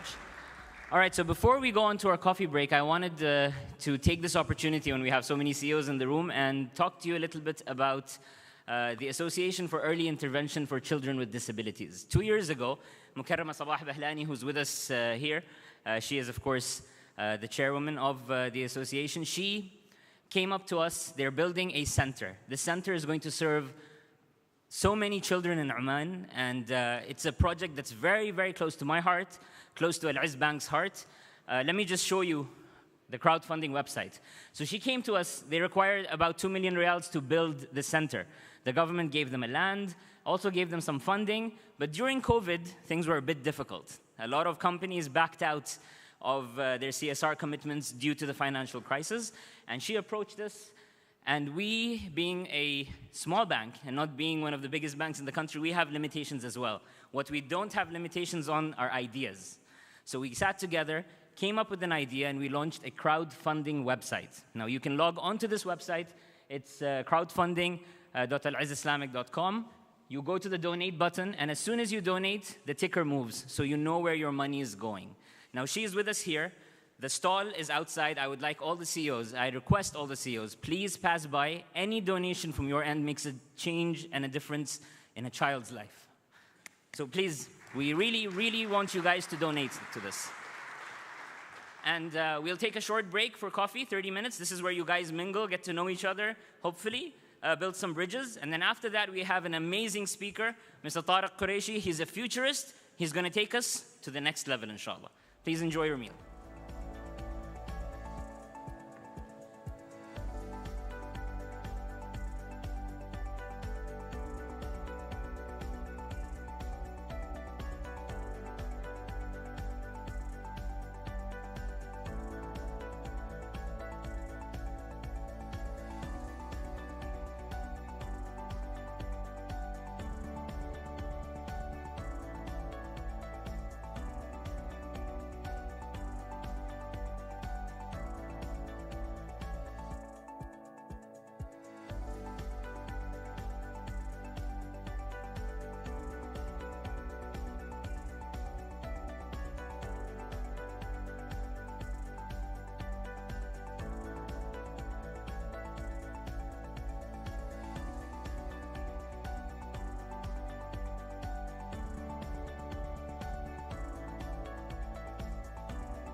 Oman Vision.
Ladies and gentlemen, we'll be getting started again in 5 minutes, so I would appreciate if everybody can come back into the hall and take their seats. بنبدأ إن شاء الله خلال 5 دقائق كده، فيا ريت إذا تتكرموا وترجعوا في القاعة.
Ladies and gentlemen, we're about to get started. I'd appreciate if everybody could take their seats.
All right, ladies and gentlemen, we're about to get started. I'd appreciate if everybody could take their seats.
All right, ladies and gentlemen, it's time to get started.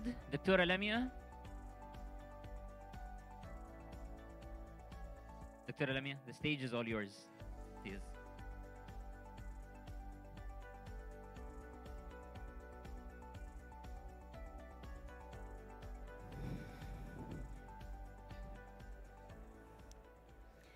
Ladies and gentlemen, hope you had a nice 30 minutes, a little bit over. Coffee break, managed to collaborate, chat, exchange business cards. If I may ask you to take your seats. So we start with the next keynote speaker, an amazing person that I can't wait to introduce. Thank you very much. Okay, I was asked to pass on a special announcement today from the team of Murtada. Murtada, you here? Murtada, your team says happy birthday. I didn't know it was your birthday. Happy birthday to you. كل سنة وأنت طيب. I think Murtada forgot that it was his birthday today. يعطيك العافية. Okay, ladies and gentlemen, I am very honored, very happy to introduce our next keynote speaker, amazing speaker. I've met Tariq in 2016 in the Harvard Business School conference in Dubai, and we've been in touch ever since. It's very difficult to read out Tariq Qureishi's biography. Because there's so much that he's done and so much that can be said. So I'm going to give you the highlights of Tariq Qureishi.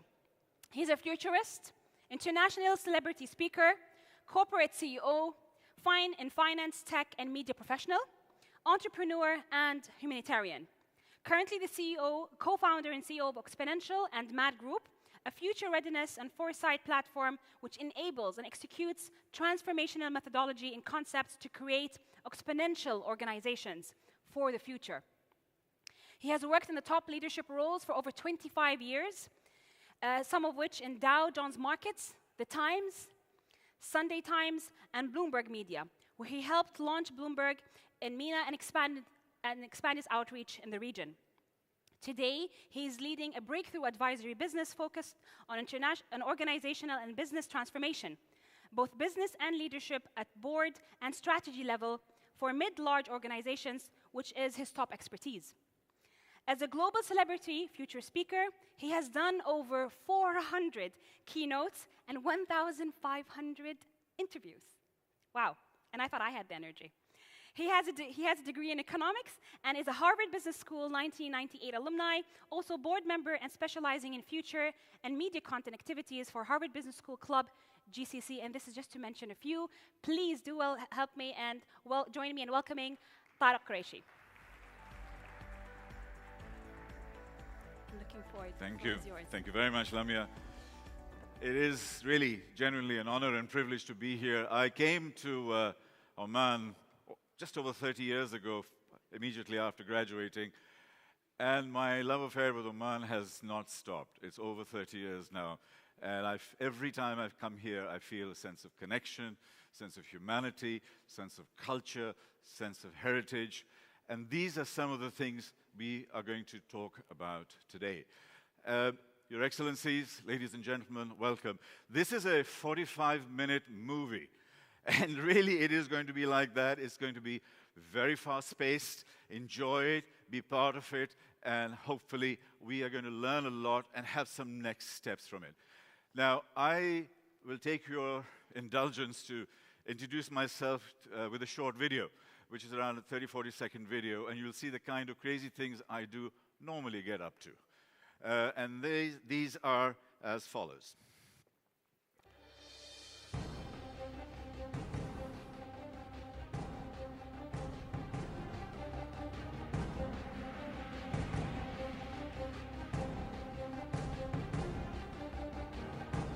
They were designed for the 20th century and set up in the 20th century. So the 20th century companies are coming down, and the 21st century's companies are going up. To celebrate innovation, to celebrate research and development, to actually bring ideas and investments together. We can solve the big challenges of the world. We can talk about poverty, healthcare, education, climate. AI can also help our businesses, our apps. It facilitates.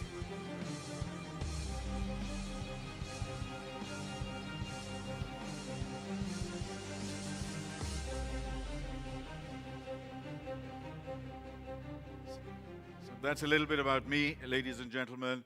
Now, getting on with what is today. The world, we're going to lead from the future. And one of my mentors, his name is Professor Marshall Goldsmith, he wrote this very famous book, What Got You Here Won't Get You There.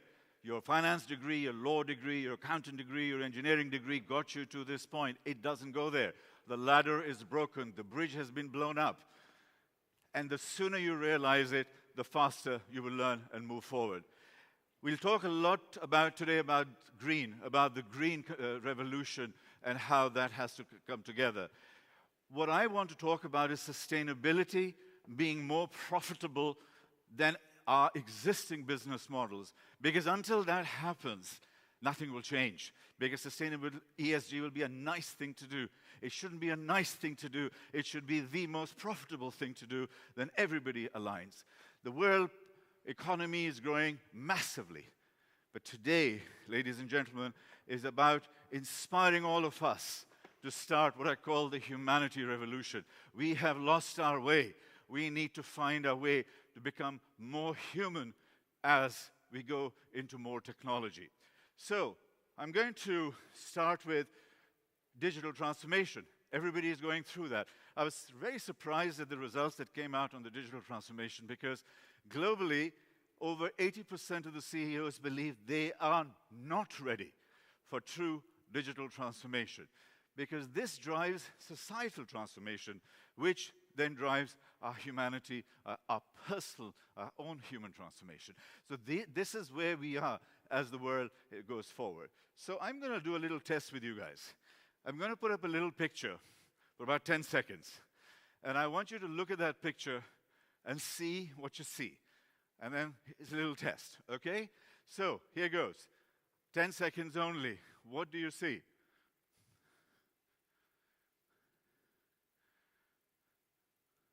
Okay, what did you see, sir? This is a little bit like the future. It's a bit fuzzy. It's not very clear. But what did you see? Did you see anything? Mountains, sir. Alligator, mountain, alligator. This is how the world sees the future. Sir, what did you see?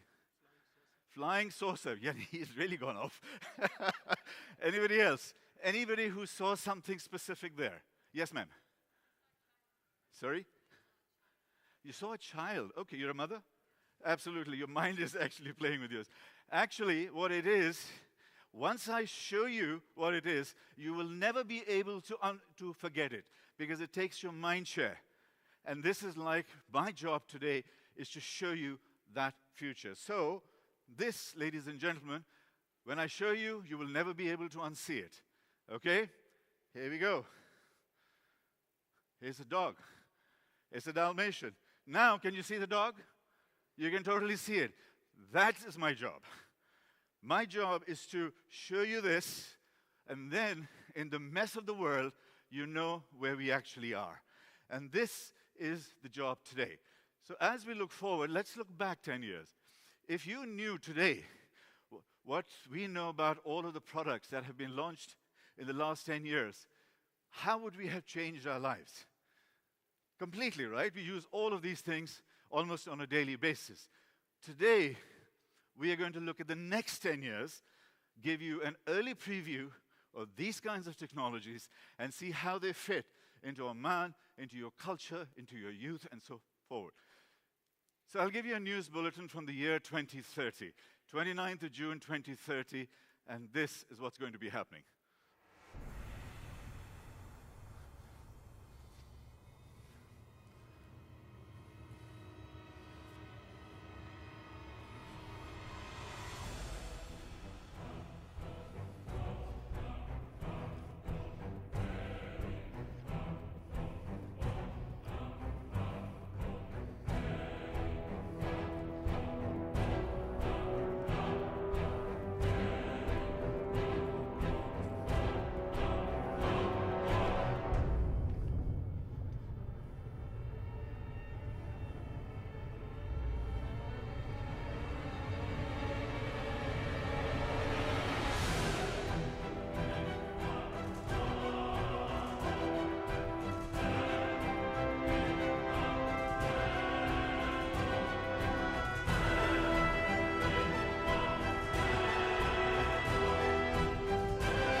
A little bit of Star Trek thrown there. All of you CEOs, how ready are you for that? That's only 8 years away. That's the question for today, ladies and gentlemen. And how do we need to change the way we are as we look forward? This is a beautiful coral reef, and I use this as a symbol of harmony. See, they don't have any meetings planned, no structure, no organization, but they're all happy. Happiness is a really important thing for the future. One of the things which I believe will drive our future, the number one thing, has always been important, but has never been so much at a premium than it is today, and that is the word trust. If we do nothing else but we build trust in what we are doing, then we will succeed. The second area is truth and ethics. Truth has become different kinds of truth, and with deep fakes and media, and it is really bad. Ethics, AI without ethics is a disaster. Robotics without a moral compass it could be almost existential. And last is empathy and values. These are the 5 words to remember from today. If we remember nothing else, just this, I believe I have done a service to all of us. So this is how the future is going to be defined. Now, you thought I was going to be all soft, going straight into technology, but I think it's more important to go into humanity. This is what happened in the COVID environment. 24 months have happened. We thought we wouldn't survive, but we did. Do you know how long it took for the COVID vaccine to be first discovered? Any idea? We spoke to Stefan Bancel from Moderna, and we interviewed him at one of the Harvard events. And he shocked me. Do you know how long it took? 42 days. The rest was blah, blah. Politics and you know, people not believing it, and governments. And it was a disaster. They had produced the vaccine in 42 days. It was the collective intelligence of the whole world that came together. In exactly the same way, the collective intelligence of Oman needs to come together to be able to deliver some of your great objectives. Today, it's about resourcefulness, not resources. How can we best use our resources? How can we optimize? How can we collaborate? How can we innovate? That's our job for the next 12, 15, 18 months. Because if you invite me this time next year, we will be talking about radical reinvention, because the world would have found its way and balanced itself. Okay? So moving forward, this is one of my favorite charts. COVID taught us many things, but what it did was accelerated the digital revolution like never before. What used to take decades is happening in months and sometimes even in weeks. All of these things, they changed our lives. COVID closed a lot of doors, but it opened many, many more. After every major crisis in the world, every major pandemic, every major war, there's always a spike. So the next 10 years are going to be massively successful in terms of growth and opportunity that will happen. Now, today's CEO job is far more complicated than it was before. We need to be looking after our planet. We need to be looking at privacy and security. We need to be looking at personal health and wellness, our prosperity at work, our governance and ethics. And this, I will repeat this again and again. And lastly, it's a circular economy. Do you know that over 60% of the businesses today, if they are not in a circular economy structure, by the year 2030, they will have an existential threat? 60%, according to McKinsey and the World Economic Forum. So, I would like, with your permission, to do a little exercise. It takes 30 seconds, and all of you are CEOs, and I've used this in my own personal life. It's a little secret. So may I please request you to stand up? It'll take 30 seconds, maybe a minute. And just give yourself that much space, please. Just that much space. It's very, very easy to do. Okay? Now, once you've got that much space, you can just have that much space to move around. And if you lift, it's a moment of magic. You'll be surprised. And you can use it every day in your business life. Okay, so if you take your finger up like that, point it forward, and away from your body, you go as far back as you can. And remember that point. Remember it, and then bring it back. Okay, please bring it back. Now, put your arms down, and please close your eyes, and in your mind, without your hand, in your mind, do exactly the same thing, and see how far you can go. So close your eyes, only in your mind, lift your hand, take it further, take it to the same point, and then go 25% beyond. Eyes closed, please. Think. It's not very complicated. And then go 50% more in your imagination. Remember that point, and please bring it back. Okay, now the moment of truth, ladies and gentlemen. With your eyes open, finger up, and please go and see how far you go. Did you go beyond the first time? Every time. So whenever you want, thank you very much. Have a seat. The principle around here is if in our minds we can visualize something and we can win. By the way, that's how I increase my budgets. If you want to increase the budget by 25%, ask them to do this. Here's an extra 25%. That's the game. So it's a very, very useful technique to actually have. And he says, and this thing works everywhere in the world. It was quite interesting when I drove in yesterday. It was the Oman Automobile Association. So one of my examples here is about automobiles. This is Easter Day Parade in New York City on Park Avenue. What do you see? A lot of horse-driven cars, buggies, you know, horse and carts. Do you see any cars? 1, 2 cars. Okay, so if you go to this guy here and ask him, how would you like to improve your business? What do you think he's going to say? More horses, faster horses. He won't even see a car. So when you're advising people, the customer doesn't even know what they want sometimes. You need to guide them into the future. Because guess what happened? 13 years later, not a single horse, 0. And it changed overnight. And this is the shift that happens when a new industry comes in. And then, now we're looking at this. These are going to be our cars in the future as we go forward. Self-driving, solar, cars will be homes, it'll be about mobility. Our relationship with our cars will also change. Our cars will be collecting data while we're sitting here. It's not going to be sitting outside in a car park. It'll collect data and actually make us money. Then, the next kind of a car is a flying car. Now, why am I showing you all of this? At every stage, we were stuck in the business model that we were in. So it's not the answers that you're looking for, it's asking great questions. Great CEOs ask great questions. They ask why. They ask, more importantly, why not? Why can't we do this? And this is the kind of thing that happens. So all these industries are changing, and mobility in the world as we know it is changing. Who is here in the construction business? Anybody? This business building here was a 57-story building in China, was built in 19 days, about 3 years ago. 19 days. So try and figure out how you will compete with that.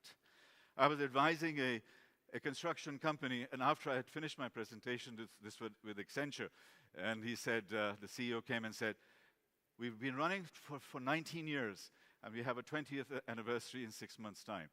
I think we will make our 20th, but we won't make our 25th. And then we help them to position themselves better. And they're a great construction company. They made Dubai Airport and Medina Jumeirah and things like that. So this is how we need to. So what are the questions that they were asking? The problem was in the construction business, the margins are very, very low, right? They're a $3 billion business with 2% margins. Who wants that kind of business? So how do you change that? Okay. So the future, ladies and gentlemen, a phrase to remember, has already mostly happened. It's just unevenly distributed. That's where we are with the future.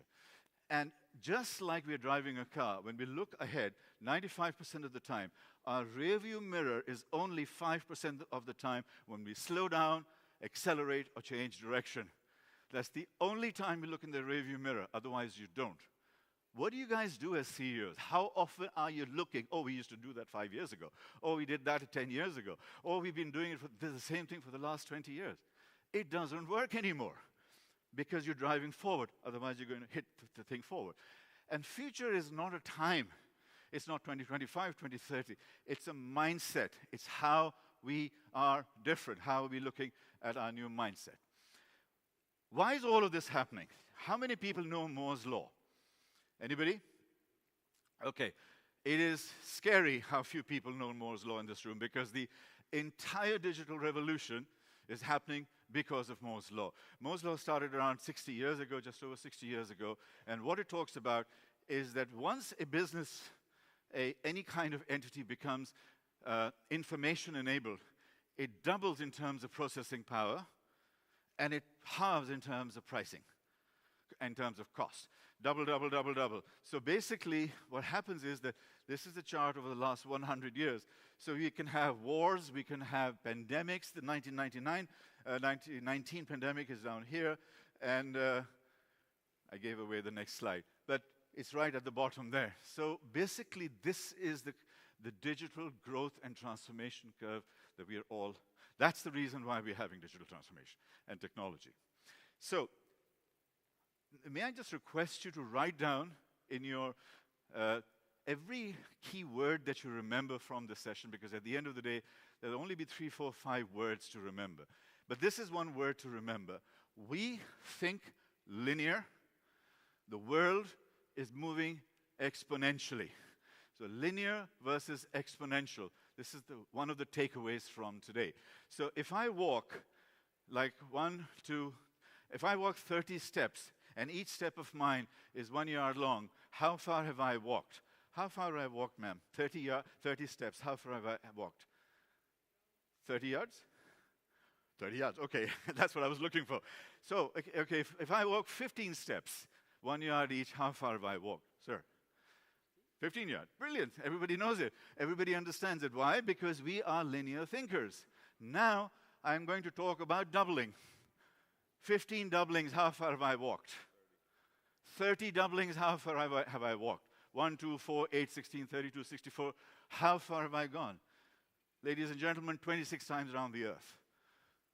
So the business and the technology and the speed of processing and costs are going at that rate. While we are thinking 1, 2. So 10% cannot work anymore.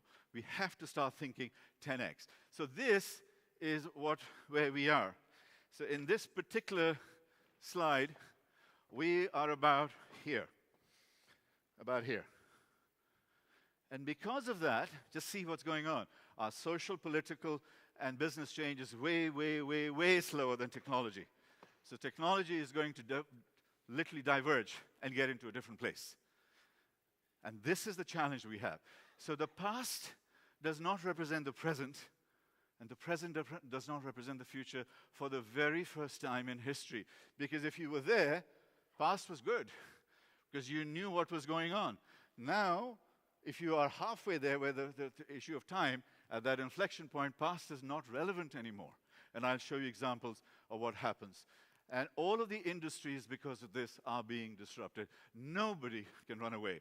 These industries on the right-hand side resisted because they have strong lobbies and embedded investments and so on, and that's why they're there. So Dr. Lamia mentioned earlier some of these. One of them is Nokia. So everybody Kodak. Everybody recognizes Kodak? Ma'am, what business was Kodak in? Cameras? Anybody else? What business was Kodak in? Photography? Photo? Anybody else? Wrong, wrong, wrong, wrong. Sorry, films? Wrong. Mobiles? Wrong. Technology? Wrong. I have done this all over the world, 400 times. 90% of the people get it wrong. Kodak was in the business of memories and moments. Camera was just a piece of product. The utility was memories and moments. And they forgot that. If we forget why we are in banking and just look at the product, we will get lost. So we need to understand what we are doing for our society and for our people. So, who replaced Kodak? Instagram. Digital technology came, boom, this is what happens. And what is happening now? What's the cost of taking a digital photograph? Cost of zero, right? So the marginal cost of an additional product is zero. But the problem changes because my cell phone now has thousands of photographs. Now my problem is I can't find the damn things. So our solutions are now different. So we change the way we think and the nature of our business, okay? So this is something else everybody in this room needs to remember, and this is called an immune system response. Every company, every individual has an immune system. What's an immune system? If I wanted a kidney replacement, the first thing the doctor would do is to give me immunosuppressants to keep the antibodies down, right? That's what the doctor will give you. Once my antibodies are down a little bit, then he puts the kidney in there, we have half a chance to succeed. Companies are exactly the same. 75% of all transformation and change managed programs fail. And the reason they fail is because the immune system comes and attacks. It's not because the product is bad or the consultants are bad. It's because we haven't addressed the immune system. And this is what we are going to remember as CEOs, what kind of immune system you have in your organization. It's also called culture. It's also called habit. It's also called resistance and fear. That's what an immune system is. Okay, so now, this is very interesting because this was from Don't Look Up, this movie on Netflix about a meteor coming and hitting us. The meteor is coming, ladies and gentlemen, through this technology revolution and stuff that we are talking about. But the key thing, and this is to address a point you made earlier on, Dr. Abdulaziz, and that is that 20th century companies are coming down, and 21st century companies are going up. And we are going through what is called a transformation decade. According to Babson College in Boston, and has been reconfirmed after that, the 75% of the companies that existed in the S&P 500 in 2020 will no longer exist in the year 2030. 75%. And 50% of the companies that replace those 75% haven't been born today. Everything is new. Everything is fresh because of the speed of technology change. So when you mention that you buy a 60-year-old insurance company, we hope and pray it's in the 25%. Because you're working against the trend, because unless they have stayed future fit, future ready, forward looking, and the whole culture is be able to define that, the company is likely to fail. And this is what we do. So everybody who is more than a 20-year-old company in this room, beware. Because we are stuck in bad habits and in old ideas. Today is about changing those. Now, we know about exponential technologies. We know that they are intersecting, converging. And then, does anyone know who Gutenberg was? It's a dead giveaway there. Johannes Gutenberg. Johannes Gutenberg invented the printing press. One thing. Everything changed. Religion changed, education changed, commerce changed, everything changed. One thing.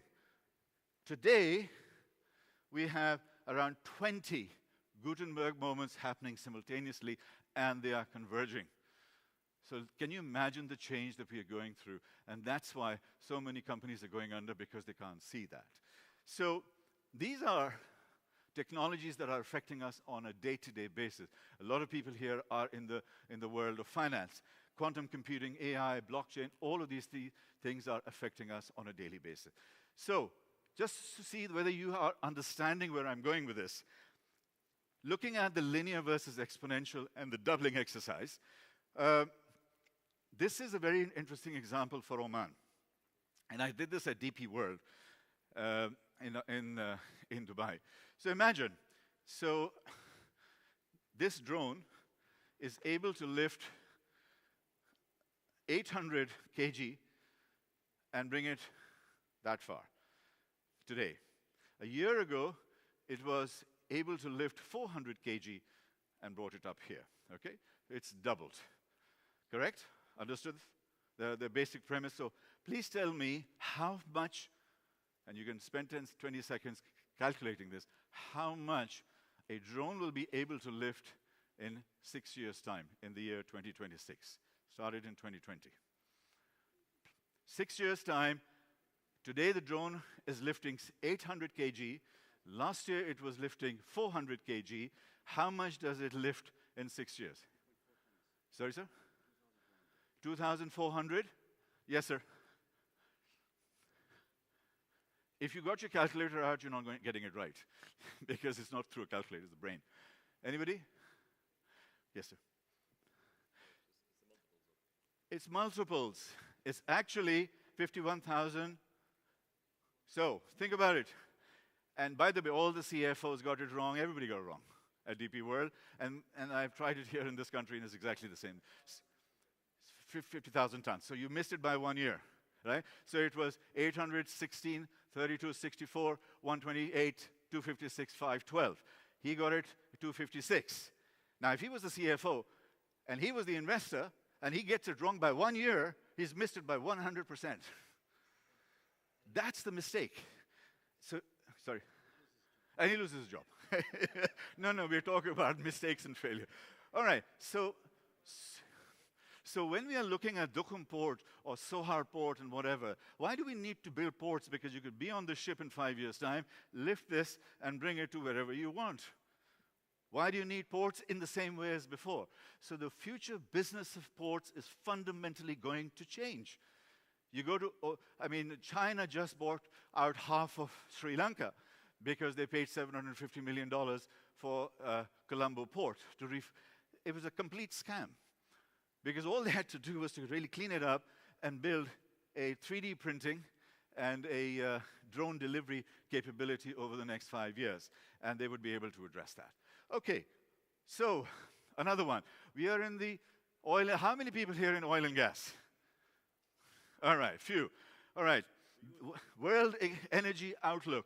This company, this publication comes up with this. Right, so World Energy Outlook comes up with a report every year. And this vertical black line is the usage and the adoption of solar energy and the reduction of price of solar energy. Do we know how much solar energy is at the moment? Less than 1 seconds per kilowatt hour. Aqua power in Saudi Arabia. On those horizontal lines are the experts writing about solar energy. Oh, too expensive, batteries too expensive, can't distribute it, can't capture it. Always the expert look at best practice in the past, not best practice of the future. They were all getting it wrong again and again and again for 20 years. They got it wrong. Because they can't see it forward. Experts see back. I've been to Harvard Business School. We do case studies going back. Okay, it gives me analytical, critical thinking and so on, but we need to see going forward. And that's why I redefined myself at this stage. So beware of experts. And very few people are actually ready. So when a new technology comes and hits you, it actually hits you from a place you least expect it. So if you're a bank, it is highly unlikely that another bank will be your main competitor. It will be somebody else. Fintechs are coming in. Individual companies are coming in. We'll get into that in a second. Okay. So how do you feel right now? Fear or hope? Sorry? Hope. How many people feel fear? Few, a little bit. It's natural. Here's a lady who was put in a Tesla car, a grandmom. She's safe, so don't worry about her. And all she was asked to do was not to hold the steering wheel. That's it. And in other words, she wasn't driving. It was a self-driving car. See what happens to her. I'm scared. Oh, there's cars coming. Oh, there's cars. Bill, this put me back for me controlling. Oh, dear. I could never. Oh, where's it going? Oh, this is so scary. I couldn't do it. Oh, is the car coming? What it is? Oh, it's. So what's happening to her? She's lost control. The only thing, aren't we all losing control? This is not the scream of an old lady. This is the scream of Omantel when WhatsApp call comes in. This is the scream of your local transport authority when Uber and Careem walk in. This is the scream of our current environment when technology comes and hits us because we are losing control. That's what's happening. So we need to be good at being able to lose control. Sorry, sir? Yeah, that's okay. So the world is changing, multi-trillion-dollar industries. I'm going to go a little bit faster because I want to come to the solutions rather than just the thesis of where we are. But a lot of new things are happening, and these will create over $1 trillion, $100 trillion worth of new business over the next 20 years. So the world is growing. So it's not that bad. This one, we thought we were going fast, but actually, the meaning of exponential is that the acceleration is accelerating. You go faster and faster and faster, and the faster you go, the faster you go. So every single thing, whether it's computers, computation, time, capital, all of these things are going to become faster, cheaper, and almost free over the next 20 to 30 years. Energy is likely to be free. How do we live in a world with free energy? Technology, most cell phones and stuff like that will be free. You will get your cell phone in the future and your box of Kellogg's. It'll be more important to get connectivity than to buy a phone. And this is how things are changing. So I touched upon a few of these things just for some fun. This one was earlier on. So everyone is connected, so that is going to change everything. We're connecting the globe, so we're going into 4G and 5G. That will change the world again. Then we are throwing these networks after networks after networks up there. What it will do is connect another 4 billion people in the next 8 years by 2030. And this will become the greatest time of innovation potentially ever. So this is what's going to happen as we move forward. Everything gets connected, so IoT is there. We can get creation of more value because of that.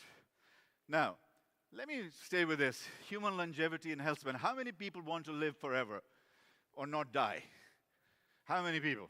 100? How would you like to live for 250 years? Because if you see earlier on, actually we can now start living longer. 100 will become the new 60. And 150 will become the new 90. Because things are fundamentally changing, we have so much data that we can actually prevent a lot of of the issues that are addressing us. So, how many people in this room are married? I'll give you the thesis of marriage. And the thesis, marriage was created around 10,000 years ago, where you bring families together, have children, live in society, like in harmony. At that stage, the mortality rate was about 28. So you got married at 18, you had 4, 5, 6 kids, half of them died anyway, and then you died. Life was simple. Then 5,000 years ago, it became 48, and then 100 years ago, it became 68. Today, it's around 72 to 75, say 78. So you get married at 28, and you die at 78. So you're married for 50 years to the same person. Now, visualize going forward, if that person is now going to live to 250, and so will you. So now you're married for 220 years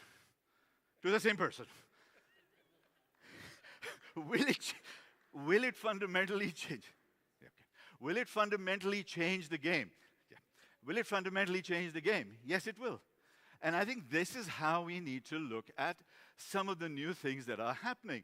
This is aging happening very, very, very rapidly. And in 30 seconds, you see how a person ages. A person ages because of the epigenetic changes that are going on. And through stem cells, we can reinsert them again and then grow them back again. So this is how a person grows old, right in front of your eyes. And this is a time lapse, but it's made much, much faster. Okay, so I'm going to move forward. Okay, here's a good one. Because of this, cancer is going to finish in about 10 years' time. And cancer is going to finish because of all of these new things that are happening. These are good things. And this is how the world is improving for us. Let me just go through a little bit faster. Here, this one. Because we are in an oil-producing country, so this is important. If we continue in the world doing profit and growth, that's what our world is going to look like. But if we look at people, planet, profit, prosperity, and connecting with people, then the world will be a much, much happier place. So we have choices to make, whether we go to a green world and so on. And this is how, you know, the world is moving towards that, and the world is moving towards a creation kind of economy. So this is how we have to see sustainability as we go forward. Now, I'm going forward faster because I need to get to some solutions. Big tech, like we saw in COVID, big science succeeded. Politics failed. Big policy failed. And big green is going to be the future of what we can achieve. So this is going to be where the future is. Profitability is going to be within sustainability. And that is how, if we can rethink that way, our whole investment strategy and everything will change. The sustainability revolution is going up. 400 million jobs are being created in this kind of environment, and I think that is also something very, very important. This I will skip because it'll take time to understand, and I'll explain that later. Okay. So, this is what I was going to talk about as our conclusion. It's moving forward with confidence, and this is about, I read your 2040 vision and how this comes together and what we can do to make this thing work. If you look at these 2040 visions, they are huge, amazing. Top 10s, top 20s in many, many spaces. And let me give you 4, 5, 6 ways of how we can actually achieve that. The world, the value shift in the world is going upside down. So this is basically, we are now with information-led businesses. So what we have to do is to change the way we think about transformation. And this is how we can do a little bit of that. New world, new leadership, new mindset. These are the kind of things that we need to be looking at. So some of them are invisible and some of them are invisible. And we need to look at both. Look at boards. This is an average board on this side, an older board, mostly male, all male, a token woman. Now, that's changing, but we need to be looking at youth boards and diversity, equity, inclusion. The other one is that most boards are very good at this. They're very good at core, and they're very good at context, history, governance, compliance. What they are not good at is this. And this is part of our future. So, assume that this is Ominvest. Ominvest is the aircraft carrier. And Mr. Abdulaziz is the admiral. You know, have you watched Top Gun? You know, you watch this. So, this is the big company, but the little attack jets are the new products, new markets, new areas, new thinking. Now, these can go and even lose a few while Ominvest is safe. And that is how we look at the future, which is called the 70-20-10 rule. 70% of our time, we focus on our core business. But in that 70%, make 100% profit. 20% of our time in new business we feel uncomfortable with. And then 10% to do amazing things, ending poverty, children, et cetera, et cetera. So this is about balancing innovation and risk. And there are a lot of financial people in this room. And we need to be balancing innovation and this. So edge and core, these are two words also to remember as we go forward. And let me give you an example of Marriott. Marriott organization had the opportunity to buy Airbnb, Booking.com, and TripAdvisor. They refused all of them. Today, ladies and gentlemen, Airbnb, and this portfolio is $200 billion, while Marriott is at $36 billion. 500% value creation was lost. Abdulaziz would fire them in a second. But nobody got fired at Marriott. Nobody got fired at Accor. Why were they not? Now, I ask you, all you CEOs, would you be investing in things you are not comfortable with? The answer is generally no. So you have to create environments and safe spaces where you are able to do uncomfortable things. Otherwise, you will find yourself in this position. You are losing value creation. Not just, Marriott is still existing, but it's the value creation which is there. This is one of the things that we focus on. 80% focus on what we're doing really well, and then 20% to look at the future. And we can build business units around that. A couple of points. I'll go through this.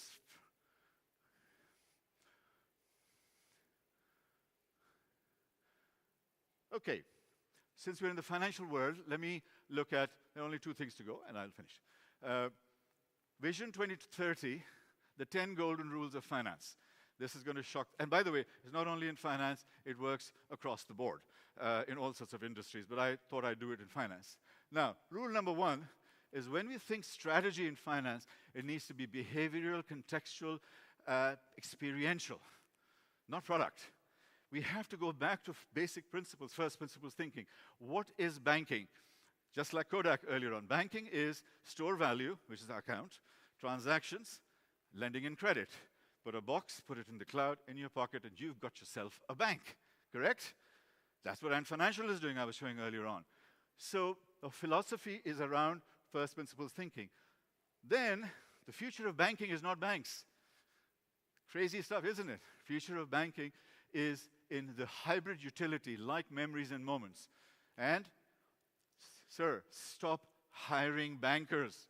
You, all of you who are bankers, hire data scientists, neuroscientists, anthropologists, psychologists, because they understand it. I'm a Harvard graduate. I don't understand data, big data.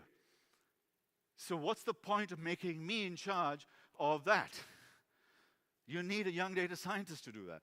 So when you think banking, think sales and marketing, think 10x thinking, change cost structures, think like WhatsApp, think like Ant Financial, think like them, where the cost is near zero. And anything that's non-touch, voice, anything related to that is going to be 10 times, 20 times more successful. So this is the thesis across all industries, and I can do this literally for construction, retail, malls, mobility, et cetera, et cetera. So to conclude, these are some of the new business models that are coming up. I'm just going to quickly show that, and obviously I might do that later on in our Q&A session. So these are the new business models. Decentralized autonomous organizations. In the next 8 years, you will have all of that. Web 3.0 is becoming crazy important. A lot of existing big mother companies are under threat. Metaverse, I actually call it meta-perverse. It is a little bit like that. And this is where I will end. 2 or 3 slides, and I really will, 2 or 3 slides. They're giving me a really hard time here. So we'll do this one together. Humanity revolution. We have 64% of the people trust robots more than they trust their manager. Go figure.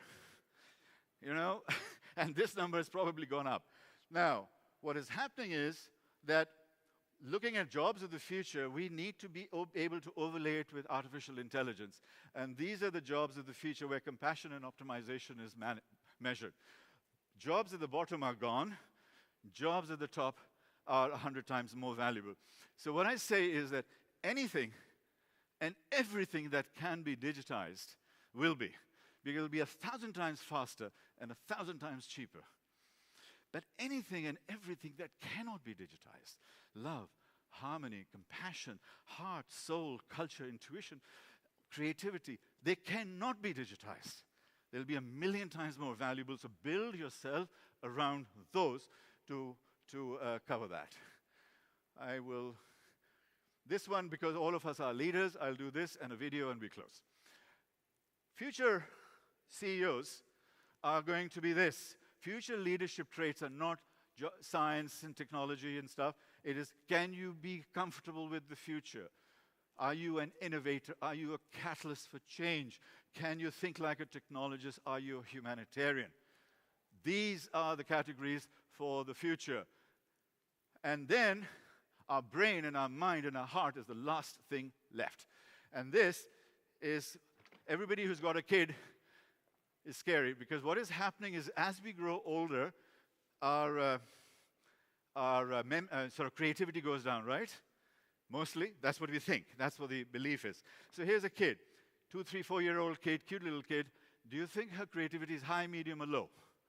High? Very high, 95%. Then what happens? We send her to school. What happens to creativity? Boom, goes down to 50%. Then we work really, really hard and send them to college. Boom, what happens? 25%. And we, ladies and gentlemen, are at a handsome 10%. So we were born creative geniuses. We spent our lives dumbing ourselves down creatively.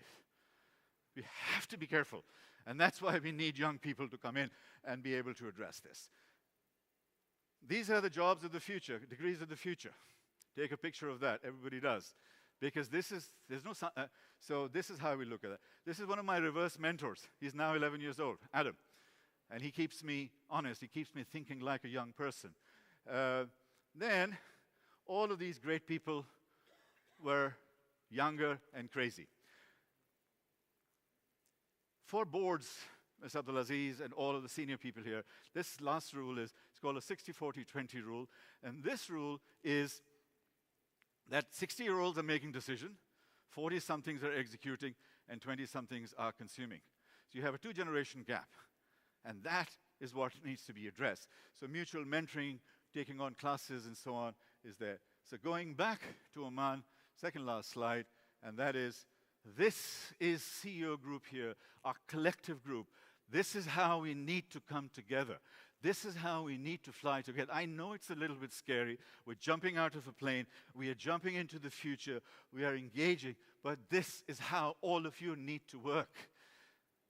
With some sense of connectivity with humanity, to protect your culture, heritage, all of those things. This is what you need to be doing. So, in this time, here's a story. The last slide is a video, and it's the story of an eagle and how an eagle changes. And this, and we end with this. All right, sir.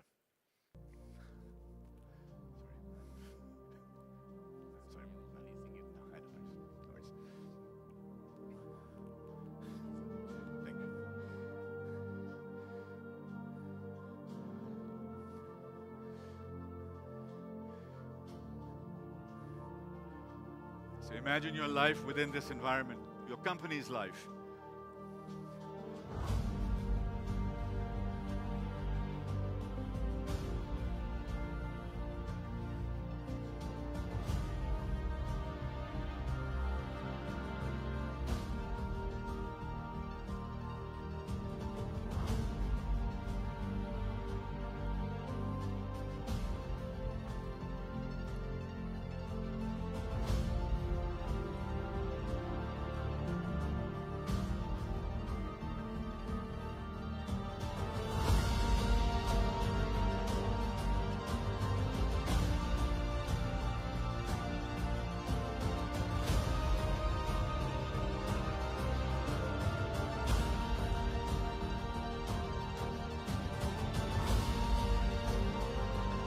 This is what we need to do.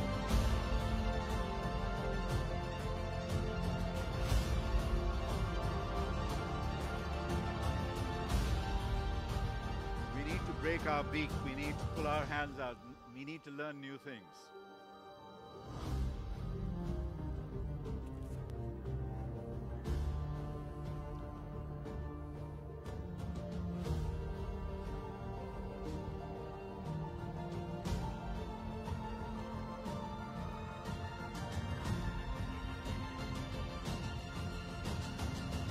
This is your future, ladies and gentlemen. It's how you grow.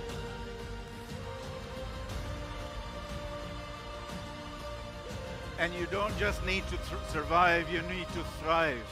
You need to build your future based upon that and get ready to fly an eagle and ask what truly matters. Friends and family matters, serving God and other matters, so developing your full potential matters. And finally, fulfilling your calling and purpose for your nation matters.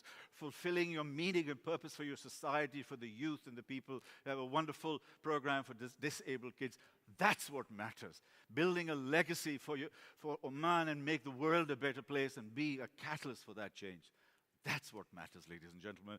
You have a great future. Let's build on it. Thank you. Thank you very much. Fantastic. Thank you so much. That was amazing. Thank you. Wow. What can I say after that? That was so inspiring. Felt the energy. I almost felt like the stage was shaking. Thank you very much. Tariq took us through digital transformation, technology transformation, Moore's law of the exponential growth. He even took us behind steering wheels with grandmas screaming and also taught us how to be eagles. So thank you very much, Tariq, for that. That was absolutely amazing. Our next session, inshallah, will be, and I think I need a clicker for this. Thank you. So we're going to move to the next agenda on the event, which is the CEO Power Pack. And I'm going to now call upon our distinguished panelists. First, I'm going to call on to Abdulaziz. Mr. Abdulaziz, if you can come on stage. We've already heard the biography of Mr. Abdulaziz, so I'm going to ask you to kindly join us on stage. Thank you very much. ما في تصفيق يعني? Thank you very much. I'd like to now introduce our next panelist, which is Ms. Noor Al-Salaiti, the CEO of Ooredoo Oman. Noor Al-Salaiti was appointed Chief Executive Officer for Ooredoo Oman in May 2021. She joined Ooredoo in 2004 and was most recently CEO of Starlink, a leading Ooredoo Group retail chain and IT service provider in Qatar. During her time as CEO of Starlink, Noor made considerable impact on the market by rebranding and expanding the portfolio and capability of the company, enabling it to compete in e-commerce, retail, and ICT. Previously, she was the general manager of Phono and Fastelico, is that right, in Kuwait. Noor Al-Salaiti brings a wealth of experience and expertise gained over 17 years of progressive and rotational roles in the telecom industry. She holds a bachelor's degree in computer science from the University of Qatar and a master's degree in business administration, strategic management from the University of Plymouth. Thank you very much for being here. I'm looking forward. You definitely also help with the gender balance in the panel, so I'm really happy to have you. Our next speaker is Mr. Fahad Al-Ismaili, founder of Tibyan Properties. We're going to call on stage and read his biography. تفضل أستاذ Fahad. Fahad Ismaili is a self-made realtor. He started building his real estate business at the age of just 19, speaking of the youth and the power and the energy of the youth, in 2003. Now, after almost 20 years of operating his own business, it's one of the most successful real estate companies in Oman, Tibyan Properties. Today, Tibyan Properties is operating in Oman and Dubai in the UAE and is equipped with more than 50 professionals who work together in delivering real estate services to more than 3,000 units, which are diversified and covers many areas of the real estate industry. Recently, Fahad founded GoLands, which is a land marketplace mobile application that eases the process of land acquisitions, and the application is set to operate in 11 countries by 2025. Speaking about Omani companies going international, well done on that. Deserves a round of applause. Fahad works closely with the various industrial and corporate funds that are diverse in their investments and create opportunities that generate optimum returns on investment. Previously, Fahad Ismaili served as property manager for the United States Embassy in Muscat and was a board member of Umran Group and Oman Real Estate Association. Last but not least, our distinguished keynote speaker, Tariq Qureshi, who we introduced earlier. Please follow. Thank you very much for all the panelists. And I'm assuming the mics. I'm going to be very biased, I must admit, and we're going to go ladies first, if you don't mind. I'm really happy and very honored to have an amazing panel here, and I can see the diversity in the speakers. We have CEOs, we have female leaders, we have leaders from the youth as well. So we're going to have, inshallah, a very nice discussion in the next hour. Please, if you have any questions during the panel discussion, you can write them down on the sticky notes on the table. And we're also going to have a half-an-hour Q&A, so you can grab the mic and just ask your questions after the panel discussion. Noor, and Ooredoo Oman, as Ooredoo Oman embarks on a new era, how do you plan to steer the next phase of its strategy and drive the country's digital transformation, nurture the development of its people, and also cater to its ever-evolving communication needs in order to realize the goal of Oman Vision 2040? Thank you for the question. It's a very important question for us. As you're aware, the telecom industry is a critical industry in enabling the vision to actually be achieved. Our job is not only to connect the world, but to bridge technology to everyone. We believe that two things that are critical in any country, it's education and the backbone, which is the infrastructure, and the technology. For us, there is a huge focus on, first of all, making sure that Oman really receives its geographical location and the merit of its geographical location.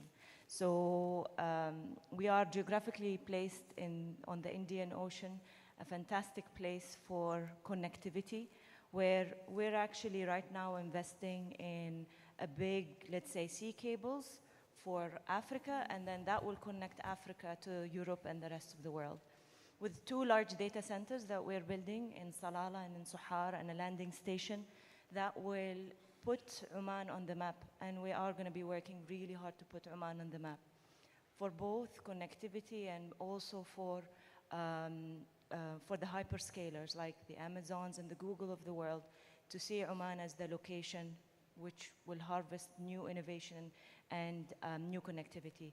That's on the global front, but for Oman, we will continue to thrive, to provide differentiation in the way we provide our service and the way we connect the world. We have a very strong partnerships with the Ministry of Education and also with the Ministry of Manpower on how do we create jobs, how do we create sustainability, and how do we strengthen the private sector, which is important because it's a big driver for job creation. So that, again, is a critical piece of our strategy and a focus and a mandate for us in Ooredoo Oman. Thank you very much. It's really nice to start on a positive note. And I'm looking forward to the transformation that Ooredoo will bring to the table. Speaking of the strategy in Oman Vision 2040, I'm going to move to you, Mr. Abdulaziz. What is Omnivest doing as part of its contribution toward Oman Vision 2040 and the Sultanate's strategy to diversify its economy? We've heard a lot about that in the morning, but if you want to specifically emphasize the vision, and what new projects does Omnivest have for 2023? تعطينا كده exclusive first-hand news.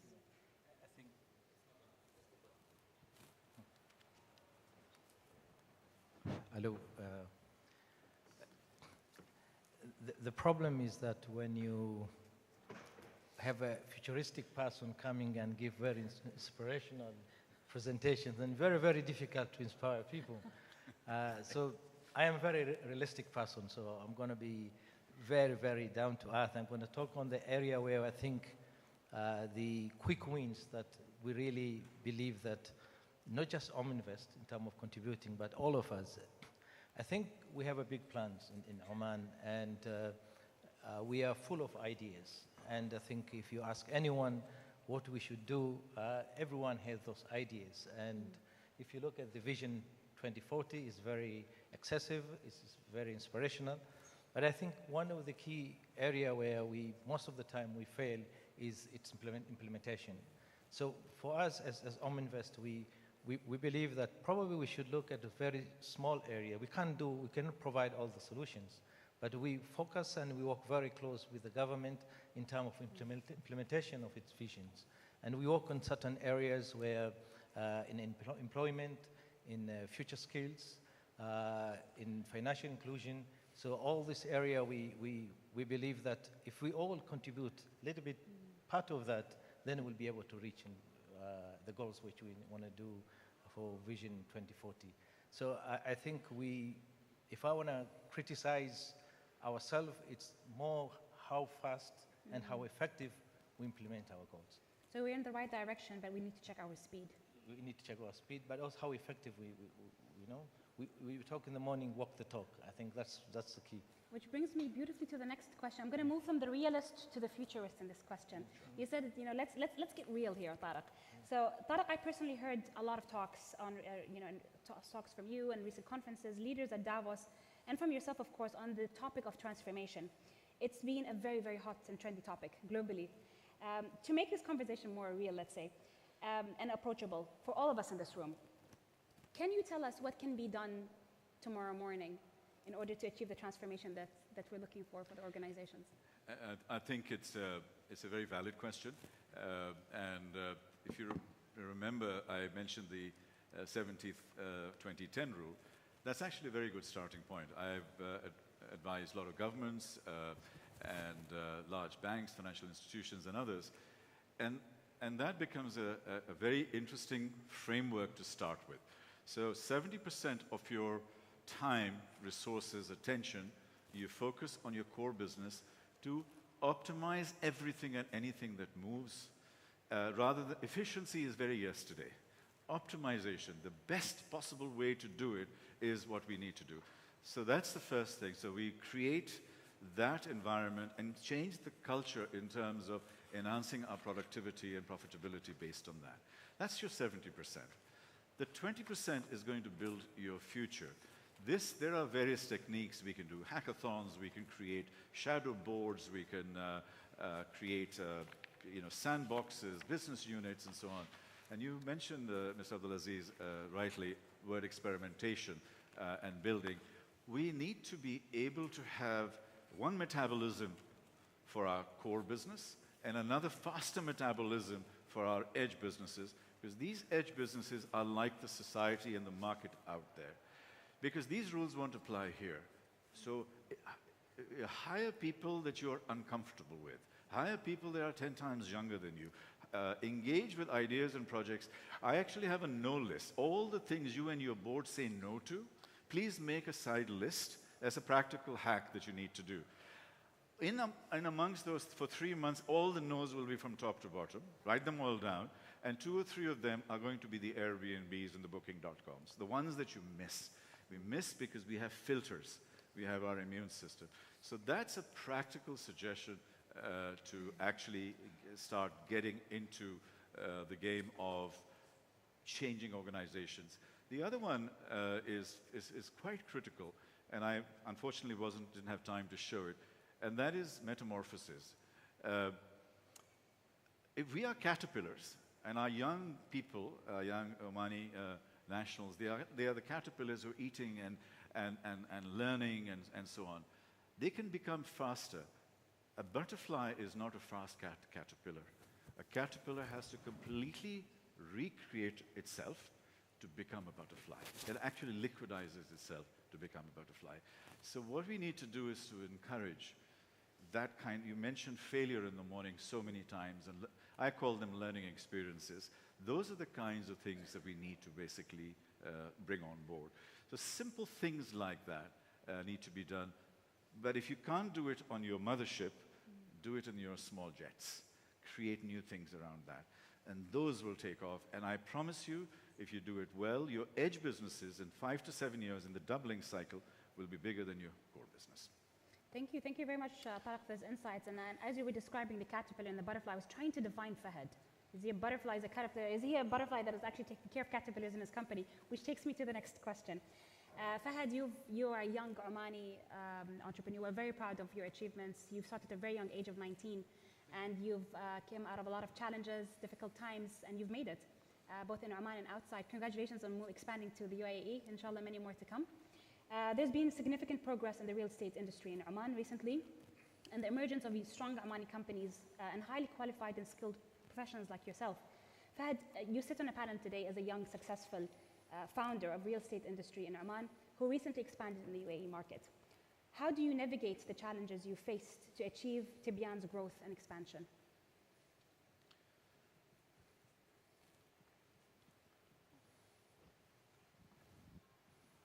We can get AI, but we can't fix our numbers. It's amazing. Everywhere in the world, exactly the same thing happens. Thank you, Dr. Lamia, for the introduction, and I would like also to extend my thanks to Bank Al-Izz and Oman Arab Bank for having me here today. And of course, a special thanks to Mr. Sulaiman Al-Harthi for always and continuous support to young Omani businessmen. Well, the real estate sector in Oman is challenging in many ways. It's kind of old-fashioned, but alhamdulillah, it's currently going into an overhaul stage or system where the Ministry of Housing and Urban Planning is adapting new technologies and also introducing new systems in order to ease and expedite the real estate sector in Oman. However, the real estate sector in Oman is driven by data, and of course, introducing technology in real estate will help these data mining to make us reach into different horizons. We are now operating in Muscat and Dubai. When I am in Dubai, I know where to direct my clients, I know where to direct my investors, because I can tell you from a very single point of a platform, where's the market going? Is it 1 bedrooms? Is it 2 bedrooms? Is it lands? Is it buildings? What are the ticket sizes? What are the rental volumes? What's happening? What happened to this unit over the last 5 years? And what is happening in it today? And from there, you can predict what's going to happen in the next, let's say, 1 year or 2 years. We are a little bit challenged with these data, which are very, very important. Today, we have banks here that finance real estate. Most of the real estate or majority of real estate projects are built on finance, mortgages, and support from the banks. Most of the things which they are relying on is the valuation reports and also the profile of the developer.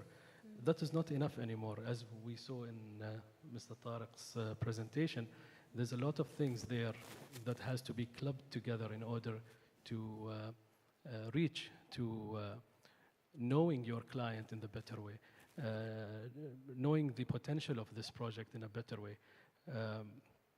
Many projects here in Oman are a replication of, the copycats, in different locations. Are we really addressing the purchasing power in the best way? These are questions that we need to ask. As we all know that majority of the population in Oman is below 20 years old. So are they going to buy real estate? Are they going to rent real estate? All these questions so basically I think the major challenge here in the industry or locally over here is the availability of accurate data that we need to have in order to progress and proceed further. Of course, internally, Tibian Properties went through a lot of phases. One of the major challenges that we are facing here in Oman is the availability of talent. We don't really find it easy in order to attract Omani talents who will work in the real estate industry. So is it the question of availability or lack of availability of talent, or lacking the ability to attract the correct talent? Well, I don't think talents are groomed from school to college all the way to the working industry to be realtors or to enter the real estate. I mean, we have a very good example in the banking industry. What happened over the last 10 years was revolutionary, where professional Omanis came into the real estate industry. You have the telecom industry, but going into the real estate industry, I mean, there is a full-fledged college of banking and finance. We don't have a college of real estate, for example. It is highly needed in order to boost the real estate community and the real estate industry, as we go also with the new governance and the introduction of new laws and technology from the Ministry of Housing and Urban Planning. Yes, I think Tariq, you wanted to add on. I just want to add a quick comment, Mr. Fahad.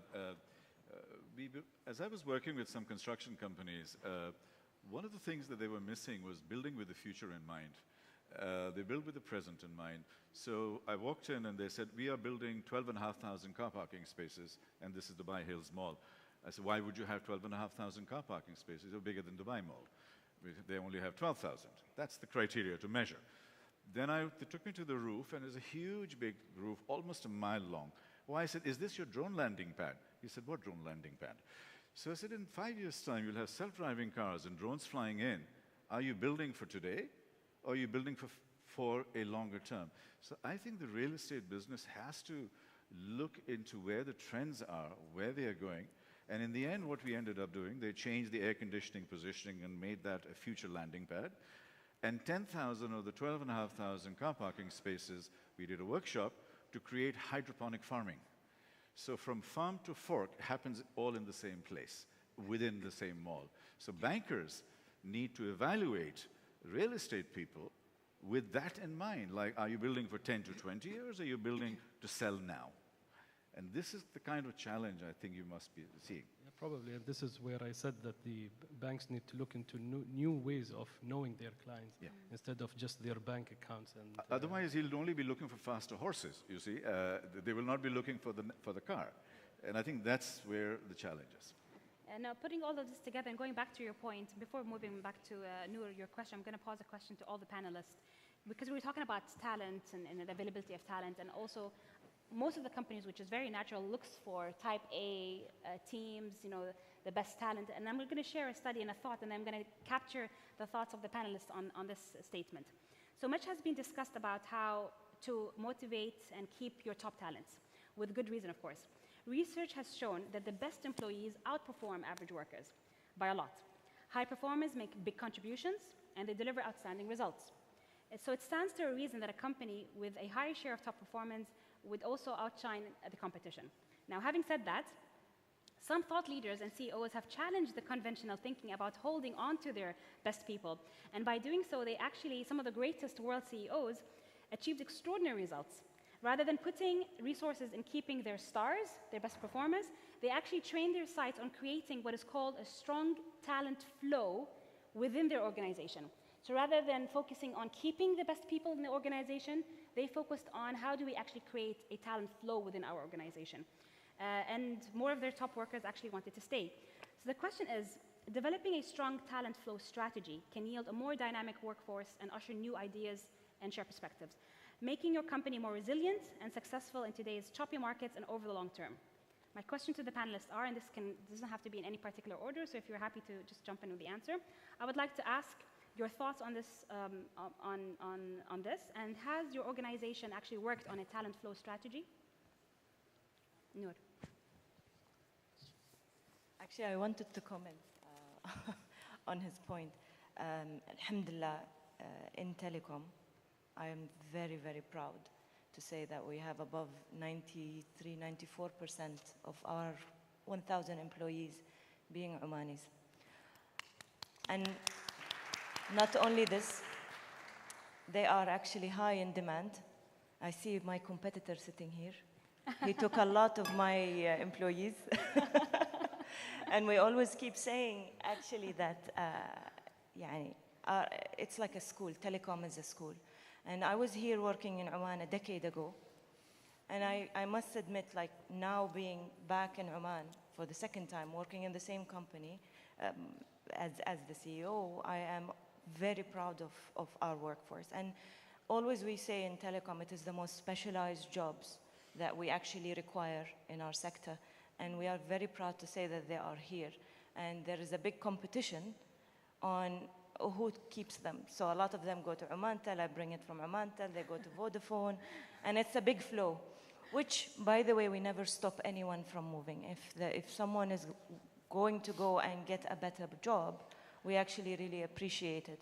We also have a talent pool that flows within the group. We are in 17 markets, and we actually have a lot of Omanis working on mobility in the rest of the group. If you go to our HQ in Qatar, you see not only Al-Ghitra, but you also see Al-Kumma, as much as you see it, because there is a lot of Omanis working there, not for only their development, but also because of their expertise. And that is something that we have. I would really say reflection on one industry to the other. We are in telecom and technology.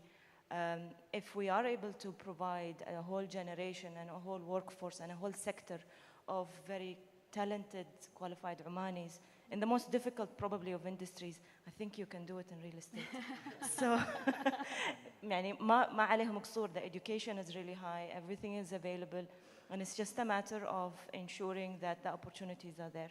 I always encourage everyone to work internationally, because once you do and you come back home, you bring a different dimension than being just stuck in one place. So that always provides an incentive.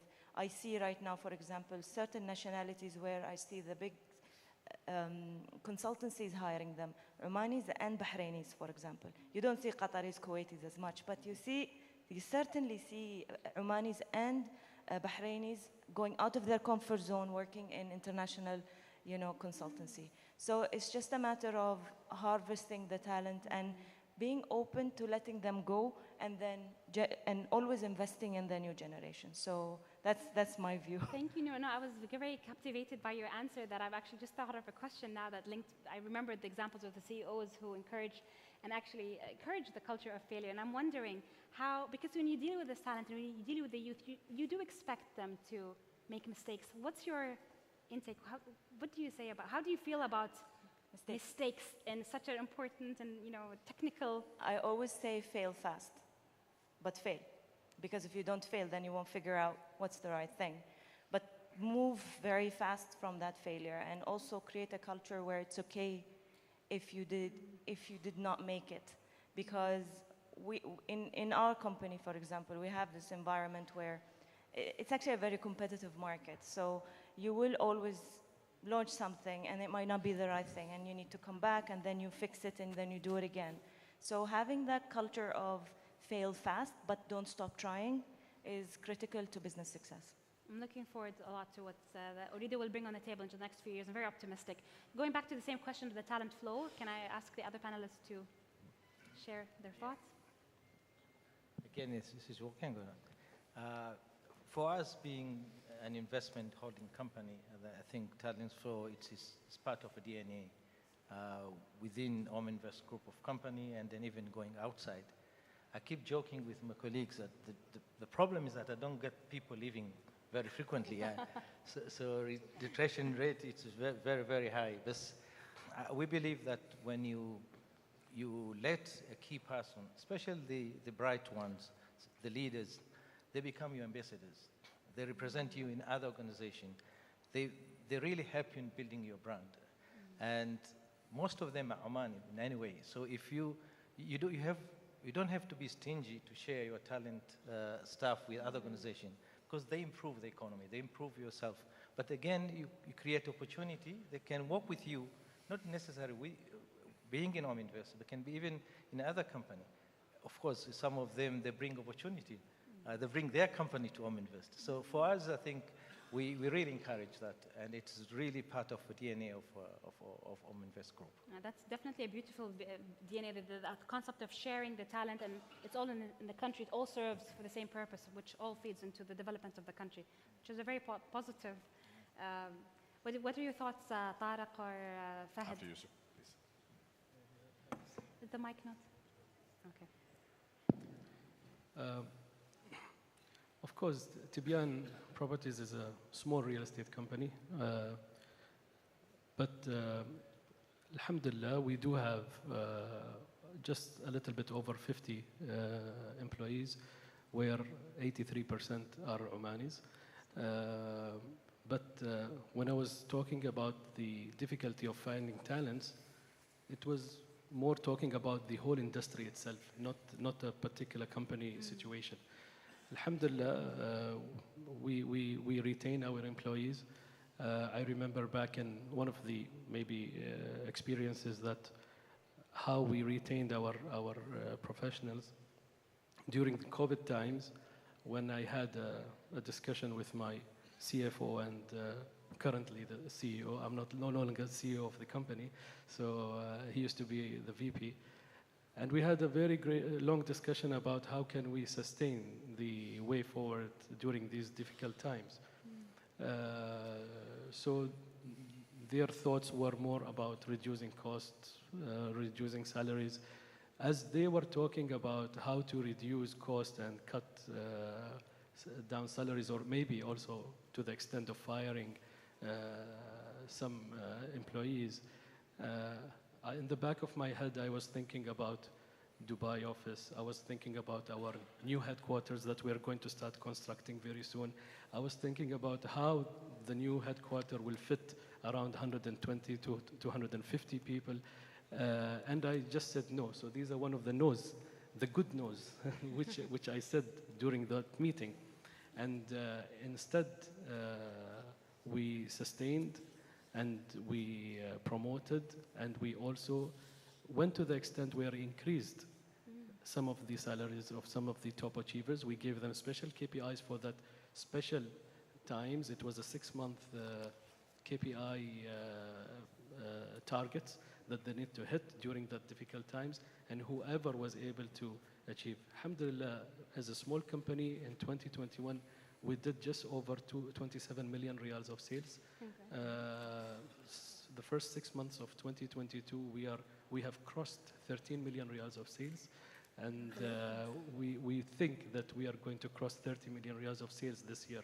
So we have sustained, and today's 29th, so 2 days, after 2 days, our working hours is changing. We are reducing our working hours just by half an hour to make people go home a little bit earlier, and maybe that will be our direction in the next coming years, where we will also go all the way till maybe if we are able to match the government working hours for our or maybe employees. the 4-day working week. Or maybe the 4-day working. I did not raise my hand. You can pioneer that.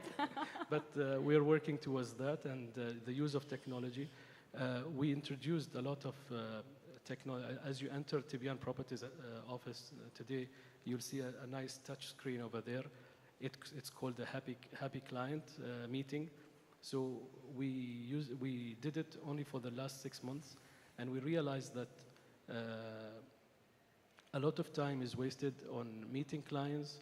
We went and we analyzed that, and then from there we were able also to improve the client experience, and also come to the decision of lowering also the working hours. So we are introducing technology, and as new generation coming into the marketplace and the workforce, they come also with that mentality of Airbnb and Booking.com. So we need to also adhere and comply with those minds. Yeah. Thank you very much, Fahad. Any comments on talent flow strategies? Yes, I do. I have several points. I think one of the ways to reframe this question is, what do we need to do to lift all of the young youth, Omani youth, and the workforce to become exponentially more productive? And I'll say that very carefully.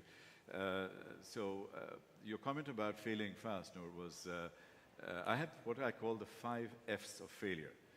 They are fail fast, fail frequently, fail frugally, failure is not fatal, and always fail and move forward, fail and move forward.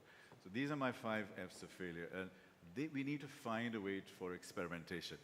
Amazon's success was they had a rule called the institutional yes. At Amazon, in the 20 years ago, you were not allowed to say no to any new idea. So any new idea that comes in, you have to say yes. And if you say no as a CEO or a marketing director and so on, you actually had to write a big report and put it up there, and everybody. So after saying a couple of no's, everybody's saying, hang on, this guy is a jerk. I mean, he keeps saying no to all of these new ideas. And this was the basis of them creating a yes culture. And the big story around this is that one guy kept on coming back, and he said, we have all of these web servers at the back. Why don't we use them to make a product? He said, no, we're in the e-commerce business. We sell books and stuff. What is this? No, but these servers are lying unused and unutilized. But the culture wasn't a no culture, so they couldn't say go away. He said, okay, come back with a business plan, and we'll look at it. He came back with a business plan, and that was the birth of Amazon Web Service, which was a 90% margin business and had nothing to do with the business of Amazon at that point in time. Is that related to the core and edge projects then? Absolutely, but the thinking, the mindset shift is what I'm talking about. The second thing, and we have a very young population in the country, is statistically over 50% of the jobs in 2030 have not been born today. Yani they don't exist today. So if you go back to 2010, how many people do you think were working in social media as social media managers? Almost zero. Today, there are about 30 million globally. That's how industries change.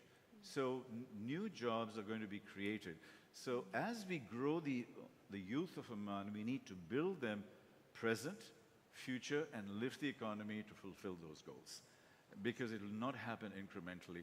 It has to happen exponentially. And that's the mindset shift we need to have. Fantastic. Now, this brings back a lot of, I was reading a report, I think it was one of the reports done by the Youth Center in the UAE, and they were mentioning the jobs of the future. So whoever was born in 2010, what kind of jobs will they be working in? It was like drone engineering and like maintenance of all these tech equipment that we hardly even use today, but that will be their jobs and their careers. And I was thinking, how do we actually even prepare our kids for these kind of jobs? There'll be jobs in AI ethics, for example, management of drones in a different way. Titles that we've never heard before. Yes, Sylvan.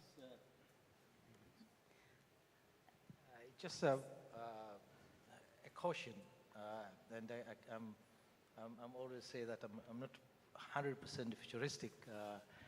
I think we shouldn't be worried too much, spending a lot of time thinking about what we're going to do in the future, and then start prioritizing what we should be doing today. Because if you spend all your time just focusing on the future, I guarantee you that within 1 year, you're not going to be in an organization. You should really have a balanced approach where you know what you're going to be 5 years from today, but how it's going to take you 5 years from today without losing what you have today. And I think that's transition.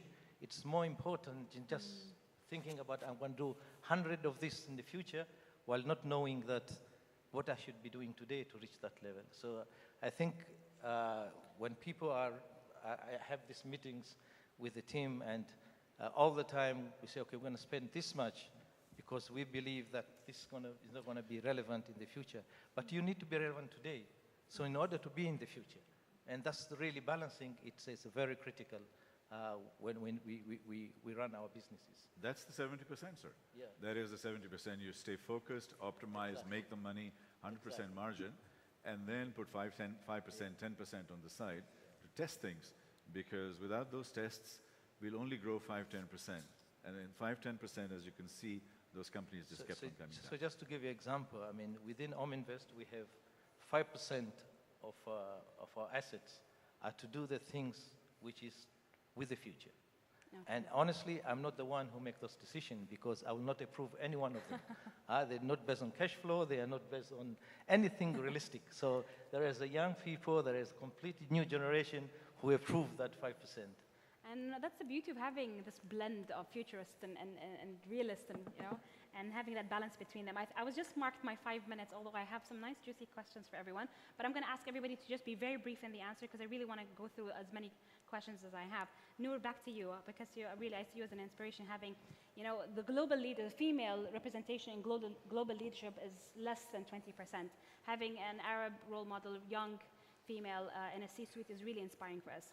There was a statement, so I did a little bit of Google search on you, and a statement posted on a Reader Group website. Sheikh Faisal bin Thani Al Thani, the chairman of a Reader Group, said, "I'm particularly proud of the appointment of the first female CEO, one of many Reader female leaders who have stepped up and delivered during the most difficult times." What does this statement mean to you, and what are the challenges that you face as a female at the C-suite? I'm sure you get these questions a lot. Yes, you wanted a short answer. So I just hope for our daughters and our sisters, when it's their time and their careers, it will not be a very rare thing to have a female CEO. That's one. Second, very nice. And then second, I was very fortunate to have mentors that were male across all my career. They were like fathers to me because they generated not just myself, but they generated a whole group of actually Qatari CEOs that have worked internationally. We have a rule that you go work outside, don't demand any job inside your country. So go work abroad. So that is something that is on me and on all also my male colleagues, that you have to go work in difficult markets. We have CEOs in Indonesia, in Algeria, we have CEOs in Tunis, difficult places to work and difficult places to operate. And this actually, that demand on us as a generation has actually created a good, let's say, culture of competition and trying to prove yourself. So as I said, the gender thing, I never felt it as a person because they never made me feel, wallahi, you're a female or a male. It's always been merit-based and also based on what you can actually achieve. So, but his words always means a lot to me. And also it puts pressure on me and weight on my shoulder for the new female leaders that will come after, inshallah. One of many, inshallah. Inshallah, one of many. I'm very happy to hear this because as I get these questions several times, I always say, why do you keep on asking the same question? I actually never relate to the question because I haven't felt like we were, there's a bias, or I never felt like I was given any opportunity because I'm a female. It was never gender related. So I'm really happy to hear more and more females in the Arab world sharing that view, like, what are you talking about? There is no issue. Why are you creating an issue? So inshallah, we see more and more female in leadership positions in the Arab world and the world at all. One more following question to you, Noor, before I go to the rest of the panelists. You are a mentor to a lot of people because you're a role model. Who is your mentor? Life. Ah, I love the answer. Short answer, absolutely brilliant. No further questions for Noor. Thank you so much. That was beautifully wrapped up. Abdulaziz, I'm going to ask you a question here. How can we inspire CEOs to think beyond boundaries, which is the whole theme of today's forum? How can we inspire CEOs to think beyond boundaries and limitations and really radiate positivity? I think you need to meet with Tarek. I think. His question is coming. I think you need to be. Whatever you do, you need to be yourself. You don't have to have a fear, again, fear of failure. You need to encourage innovation because and people are mistaking about innovation. They think innovation is a big thing. Innovation, even the way how your process flow within the organization. So I think I encourage people really to take out fear of failure. We all failed so many times. But again, you learn a lot when you fail. So my encouraging to every CEO that I can tell you that everyone failed in one time in their life, but the stronger one, they come out stronger and they learn from that failure. Beautiful, short and sweet, very strong message there. I'm going to go back to you, Tarek. You said in your talk, great leaders ask great questions. Yeah. Albert Einstein said, learn from yesterday, live for today, hope for tomorrow. The important thing is not to stop questioning. What are the important questions that we need to be asking today in order for a better work and future tomorrow? Well, big question, very big question. Einstein was once asked that if he had 1 hour to solve a problem, how would a world-changing problem, how would he divide that time? And he thought about it and he said, I would spend 55 minutes probing and asking questions and only 5% of my time on the solutions. We don't ask enough questions. Look at our kids. How many questions do they ask? 400, 300 questions a day on average. As we grow older, it goes less and less. We ask less and less. Do you remember the creativity chart going down? That's one of the reasons. We're not asking sufficient questions. So the modern leader, the question that comes in, one of the core things that person needs to be purpose-driven. The center of us is our authentic purpose, who we are as human beings, who we are as community and so on. So that's the first thing. And there are 5 key elements around that, around a new leader. And all the HR people in this room, perhaps, or even CEOs, have this as a little checklist.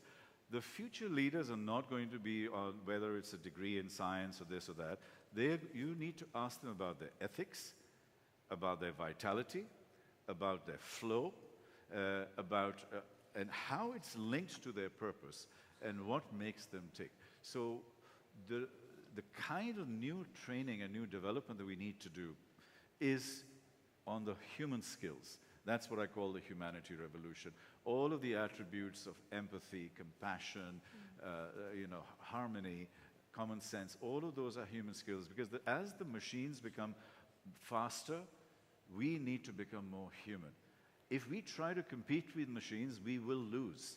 We need to control the machines and let the machines help us, as opposed to, so therefore, we need to be more human, and all of the attributes of humanity, those are the ones the new leaders need to have. And I think that's how we should retrain our young people and our CEOs to be great future leaders. Can you describe, and this is the last question to you, I promise. Yes. Can you describe for me the leaders of tomorrow? What do they look like?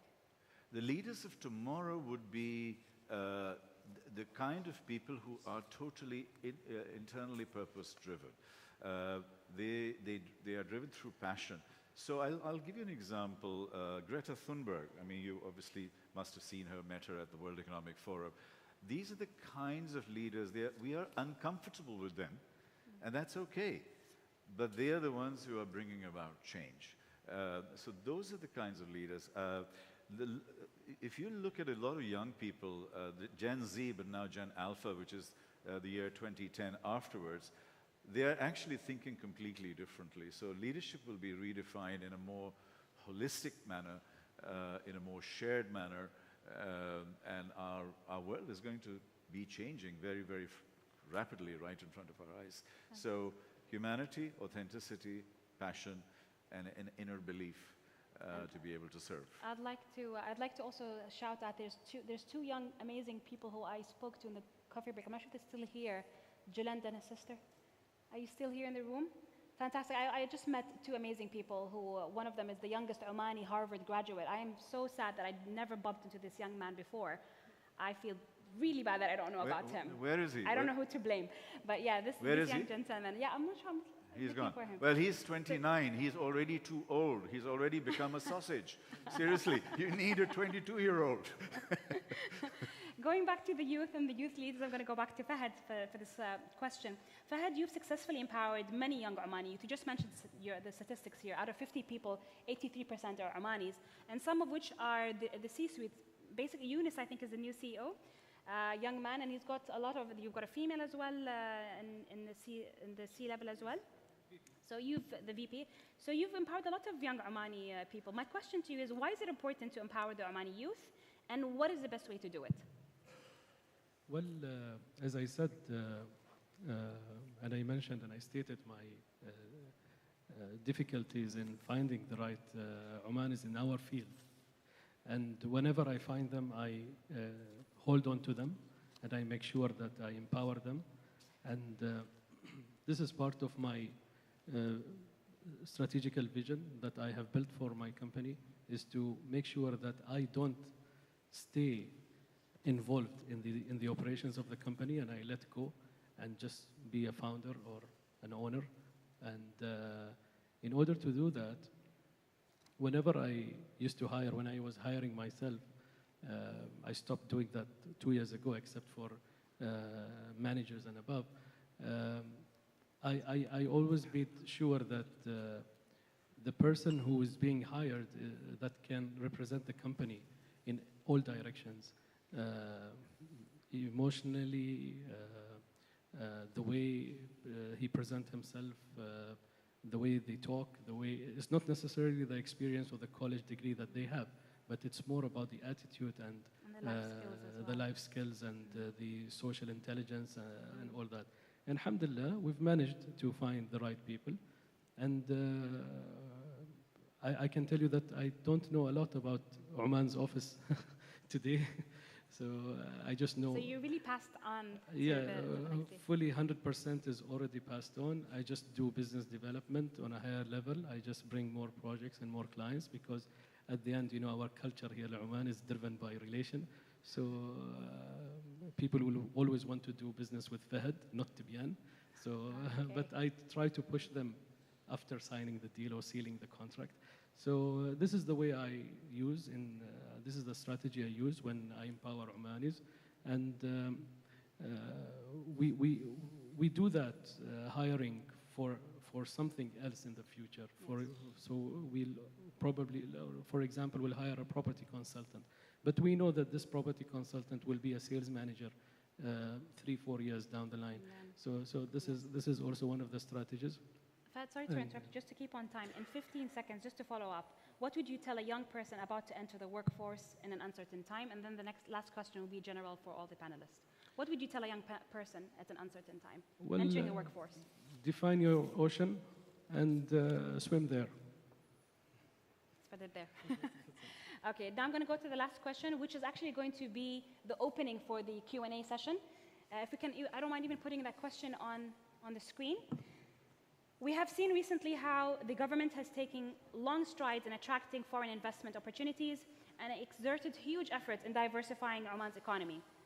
What can we as CEOs on the panel here and present in this room and following with us live, what can CEOs do from our side to play a significant role in diversifying the Omani economy, empower its people, and achieve Oman's Vision 2040? This question is going to be the last question to the panel, and then we will actually open it with the floor in just 2 minutes. Who would like to go first?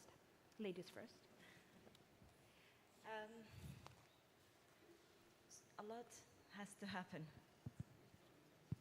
Yeah, it's working, yeah. Okay, a lot has to happen. I'll give you an example of a country that I've actually worked and lived in, and it was an amazing, let's say, example, Singapore. Singapore doesn't actually have, it's a city-state. Historically, in less than 20 years, it actually transformed from an opium-infested island to a center of providing resources for the financial sector, for the insurance. It actually became the Switzerland of Southeast Asia. How have they done it? First of all, an open culture towards investments, so everyone is welcomed. And then second of all, a huge focus on education and a huge focus on shipping the new generation out and then bringing them back in. So a whole sort of leadership layer that was sent to work abroad and then came back to serve in Singapore. So when I lived there, initially it was very difficult to actually find Singaporeans in leadership positions. But then when I left, in a very short period of time, you found more Singaporeans taking leadership positions, being overly qualified, and the economy doesn't depend on anything except the fact that they have people and skill set that they can provide to the region. So I actually see Oman as a great sort of potential for a similar sort of journey because of the young population, because of the resources available. It's just about that last sort of mile of openness, bringing more business in, and pushing people out. So doing both, because that's how you have an open culture. That's how you attract sort of the best of talent, and that's how you generate even, let's say, very talented people that will work and compete in each and every industry. Fantastic. Thank you very much, Noor. Abdulaziz? We're sharing resources here with the mics. Again, I mean, as I mentioned before, I think there's a lot we can do in Oman, but I think we should stop pointing fingers and thinking that the responsibility of growing economy is only from the government. I think private sector, we can do a lot, working very close with the government in terms of attracting foreign direct investment in Oman. Give you an example, like as we invested in companies abroad, one of them in South Korea, and we're working with them to come and set up a factory in Oman where we can be a joint venture on that. So again, when they come in, they bring the expertise, they bring the technology, so we can do a lot ourselves. I think expecting that everything will be done by the government, we don't play our role, I think that's a wrong approach. Would like to comment on that, Fahad? I agree with Mr. Abdulaziz, of course, that private sector also should play its role, and the Singapore experience, of course, it's definitely a case study. We have also the Saudi experience, which started 5 years ago, and also it's something to be looked at. Of course, every country has its own DNA that should work around it. We need to also look into importing talents into Oman. The purchasing power has to increase. Business and what do you call this?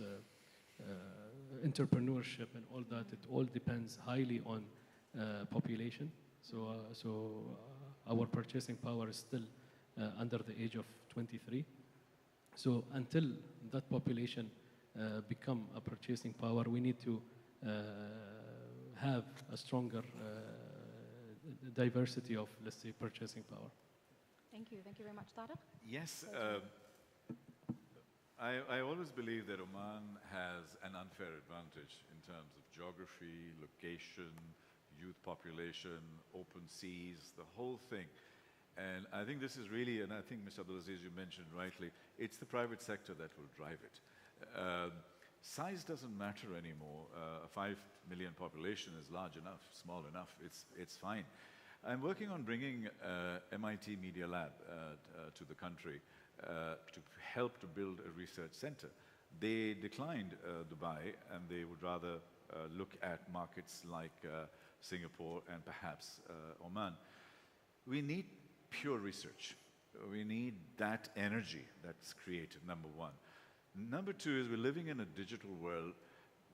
We spoke a lot about Oman, but I feel that Oman is the only boundaries are there in our head. There are no digital boundaries anymore. From here, you can reach the world. From here, you can reach Africa. This is a beachhead for Africa. We can actually start thinking broader and build our catchment area, and the private sector can drive this. So we're living in a digital world. The third is, I spoke about sustainability. Sustainability and the green revolution is going to be the #1 creator of business and opportunities and value into the future. Again, Oman is supremely well located. It can be the biggest solar environment in the world. It can have a lot of wind energy. It can have all sorts of new things. So what I'm saying is that I think we need the private sector very, very much. The government is very supportive. I mean, everything we see seems to be very friendly and warm and welcoming.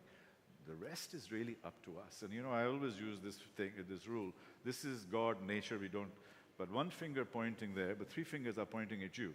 So 75% of all the things are actually our responsibility. I'll take it from there. I'm going to take it from the 3 fingers that are pointing to ourselves and ask now openness for Q&A.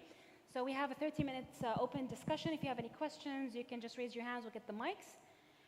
It's down to 20 minutes now. 25? Negotiation. Are there any questions? Please raise your hands and my team will come up with the mic. He's very strict time police. Yes, absolutely. I was warned several times. Questions? Any questions on the floor? Questions, comments? Floor is yours. I think the question is, when's lunch? That's the I was question. People are hungry. I was just about to ask. Just about to ask. There's a question right there, Khalid. So please, when we come up to you, just introduce yourself, which organization you're from. We'd like to know who you are. Okay, my question is to Tariq on, I'm Khalid Al-Huqani, I'm from Al-Izz Islamic Bank. So my question to you is, how do you institutionalize, in any company, how do you ensure that the company is always looking for the future and it doesn't get lost there? It always sees it's able to see the future. How do you institutionalize that in any company? And that becomes part of the culture and part of the, a mechanism to ensure that it's always there and we don't get lost into, just thinking about the past and missing the future. Thank you. Thank you for that question. It brings me into the kind of work that I'm actually doing in Oman at this point in time. And that is working with a company to help to transform their company to double and to double again in the next 3 to 5 years. So the whole company has to shift. So we're doing transformation programs, optimizing core, building edge, changing the game completely in terms of diversity, Lamia is a board member there now.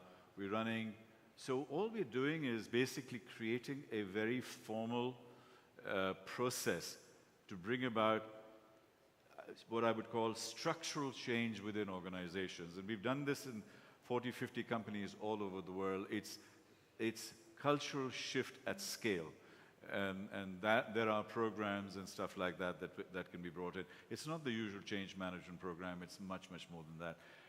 The reason also is that we don't go in as consultants. Consultants are bad news. Basically, they come and tell you what to do, and they take the money. You already know what needs to be done. So what you do is to shift it and say, get it out from you. How do you see your future? And we just facilitate and coach and support you. So I think the CEOs need to take responsibility to bring about that shift. There are many tools, methodologies, and things like that available in the world, in this region, in Oman today, that can help to do. It's just the will that you need to have and the desire. The immune system will click in. The mindset shift has to happen. Hopefully today, I've sowed a little bit of a seed in terms of mindset shift. These are the starting points for these kinds of changes, but they are very, very much possible. Thank you. Thank you very much. Any more questions to any of the panelists or comment? Yes, please, Tariq. Thank you very much, Dr. Lamia. I might maybe ask a question to my boss, Abdulaziz. My name is Tariq Al-Farsi. I'm the CEO of National Finance. And basically, the question, as I know that Omninvest is mainly into finance and banking. And as well, I've realized that also they have targeted recently even IT companies. Are there any thoughts of investing in telecommunication in the future, maybe?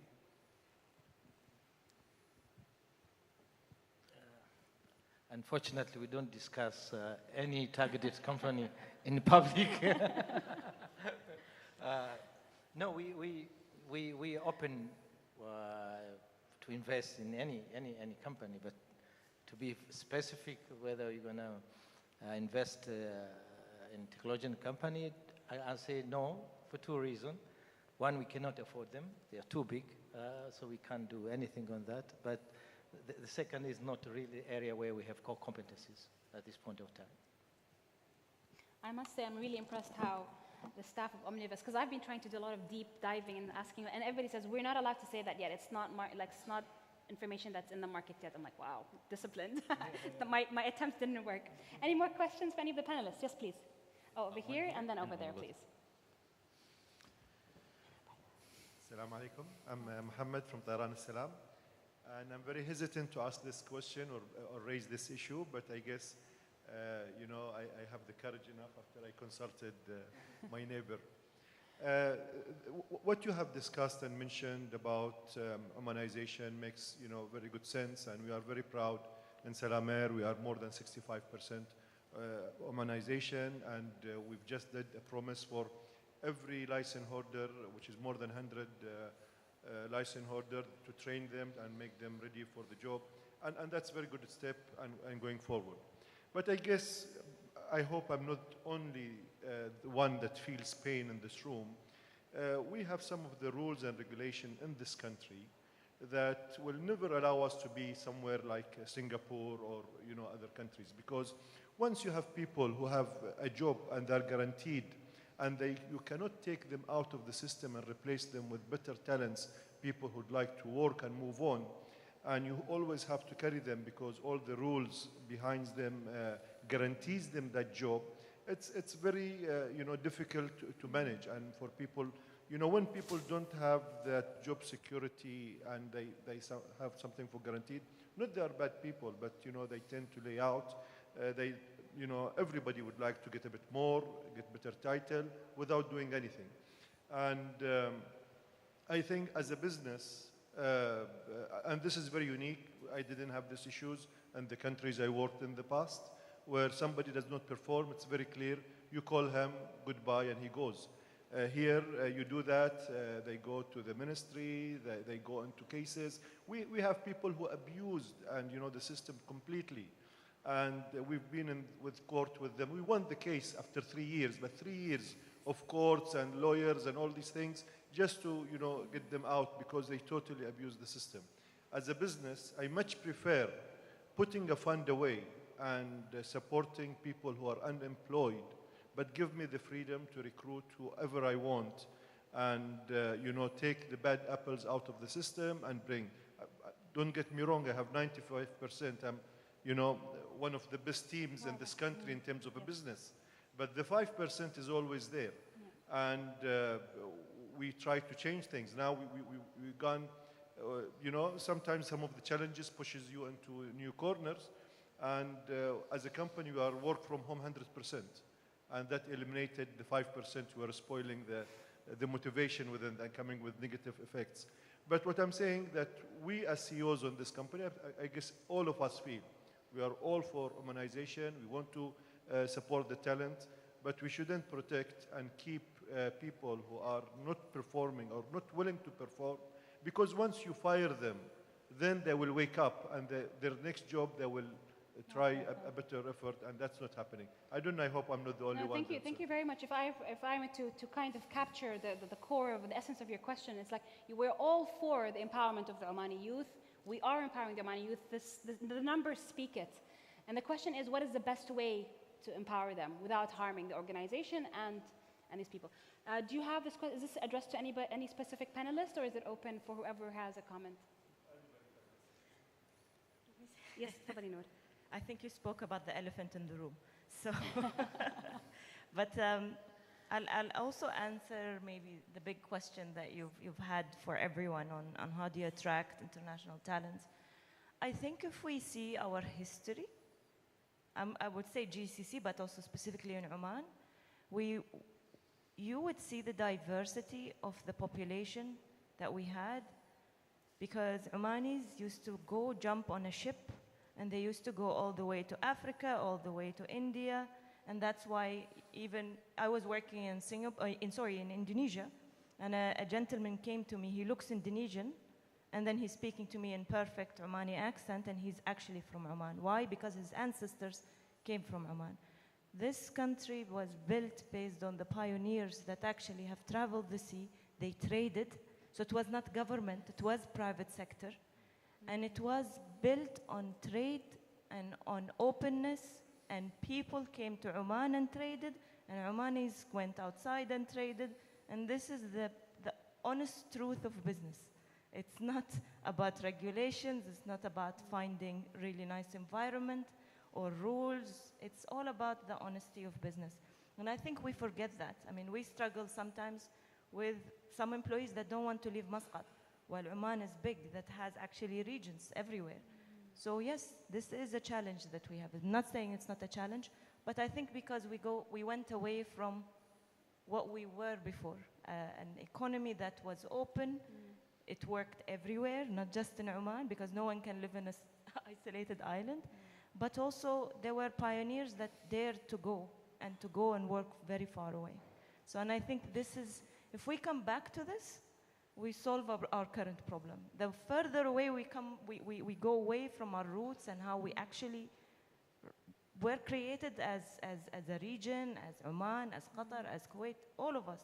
We actually were based on those who actually went away, traded away, and our markets were a melting pot for businesses and traders that came from all over the world. If we come back to this, that's the essence of success, in my humble opinion.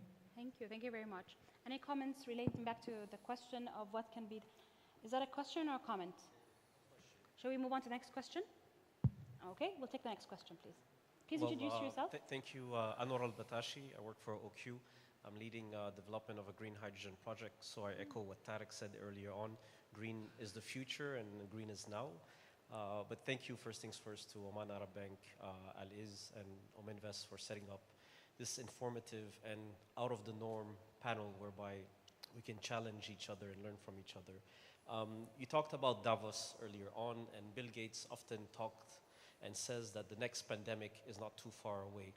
So a question to the panelists, looking into the future, what is your respective organization doing today to ensure that you will be as resilient as possible tomorrow when this next pandemic comes, or is the last one a thing of the past already? Very relevant question. I would say concerns everybody in the room, so thank you for that. What are companies and organizations doing today Maybe to be better prepared for the future? Maybe I should start first, just going through. Sure. First of all, during the last pandemic, just for people to know that within Ominvest Group, we never sack any person. We didn't reduce anybody's salary. We work at a certain point of time 100% from home, so we never even stop working. And that because we learn very fast. I think it's very difficult for us to say that I can precisely know what is going to come next and start planning now. But I think we have to learn from what had happened before and prepare ourselves what is going to come. I was in Davos, and you know that even Bill Gates, he believes it's going to come, but he doesn't know what time of issue is going to come and when it's going to come. But I think as long as we believe, first we put people first. I think that's very, very, very important, and then other things come later. And genuinely, your people believe that you care for them. And I think the solution will not come from me alone. It will come from the team itself. And I think every pandemic is not going to be managed in silos. I think it's going to be all the community, including the government and society, finding that solution. So I really don't think that we'll have those solutions now because we have learned from COVID. You are right. I think the whole world joined hands and came within 42 days with a solution.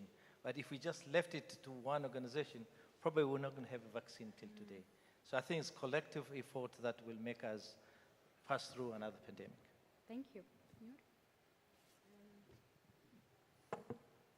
In our industry, I'm just speaking of our angle, it impacted us because it impacted the population. A lot of the expats have traveled all of a sudden, and then the purchasing power dropped also all of a sudden. I think we learned fairly quickly that productivity doesn't get impacted when you work from home. We learned very fast that, you know, we can actually get our business processes adapted fairly quickly, which is good. However, we don't know what the next thing is going to be.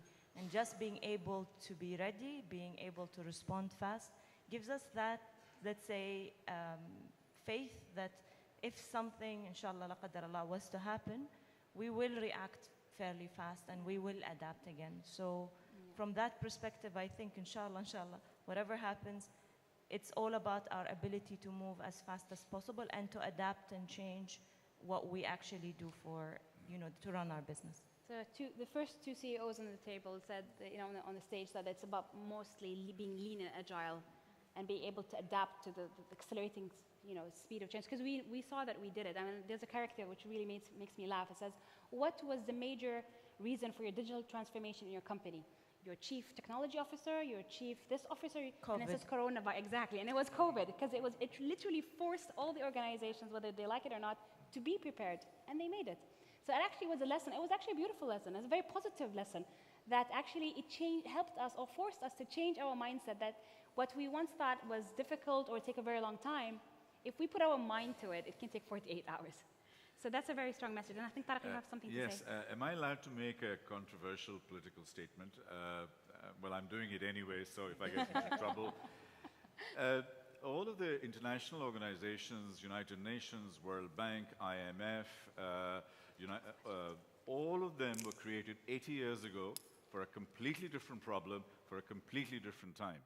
They are not able or capable today of addressing exactly this issue. So it's at a local level we can be agile, we can be resilient, we can adapt. But at a global level, this is a disaster. So these big organizations need to fundamentally be changed, actually close down and restart. That's the first thing.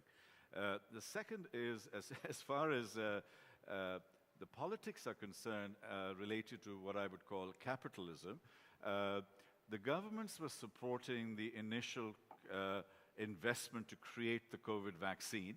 And then Pfizer and people like that go out there and become billionaires, about 12, 15 billionaires in Pfizer, while half of the world, because it was a global problem, half of the world never got the vaccine.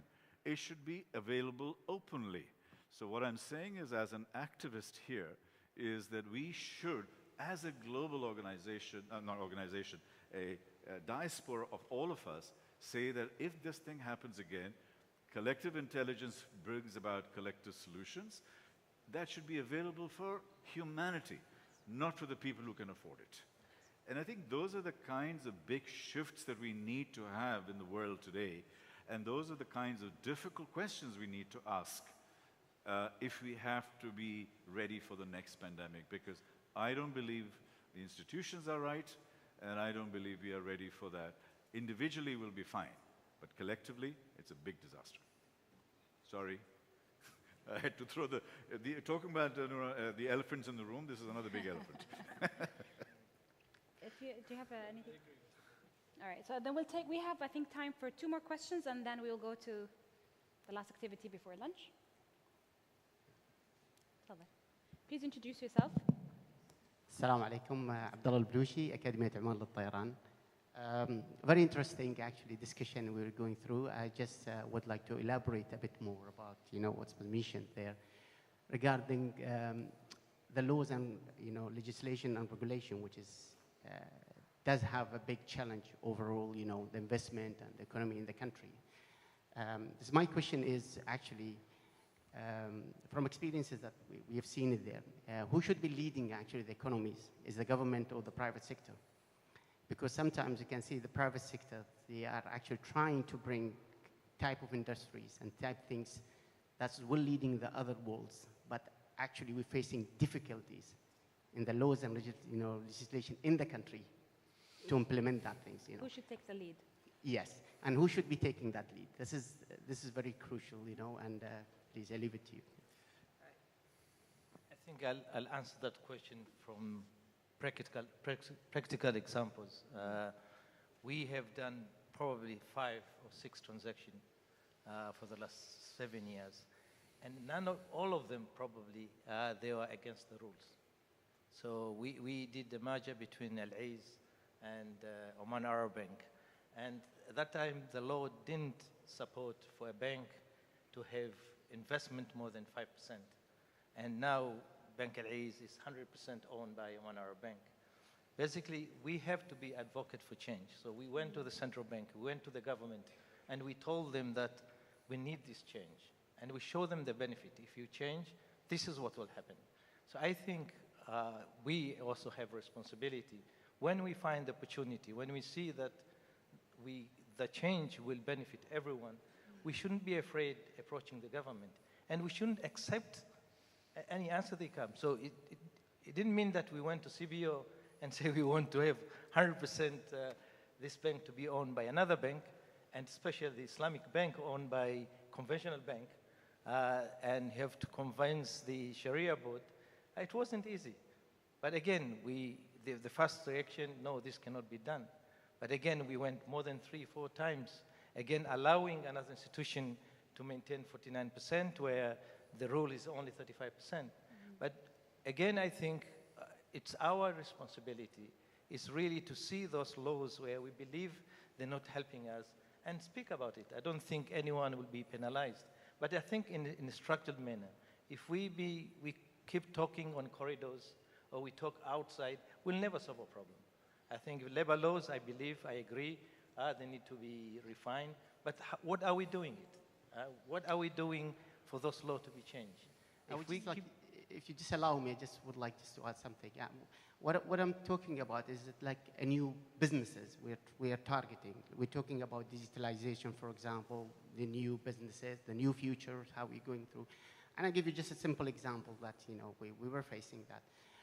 Being in the training industry, for example, and aviation industries as well, we're talking. When you talk about digitalization, for example, if establishing an institute with a paperless, that's how the world is going, you actually come in a collusion or obstructions from the legislation. Said, no, I want everything to be in papers because I don't have a system saying you can do a digitalized, paperless.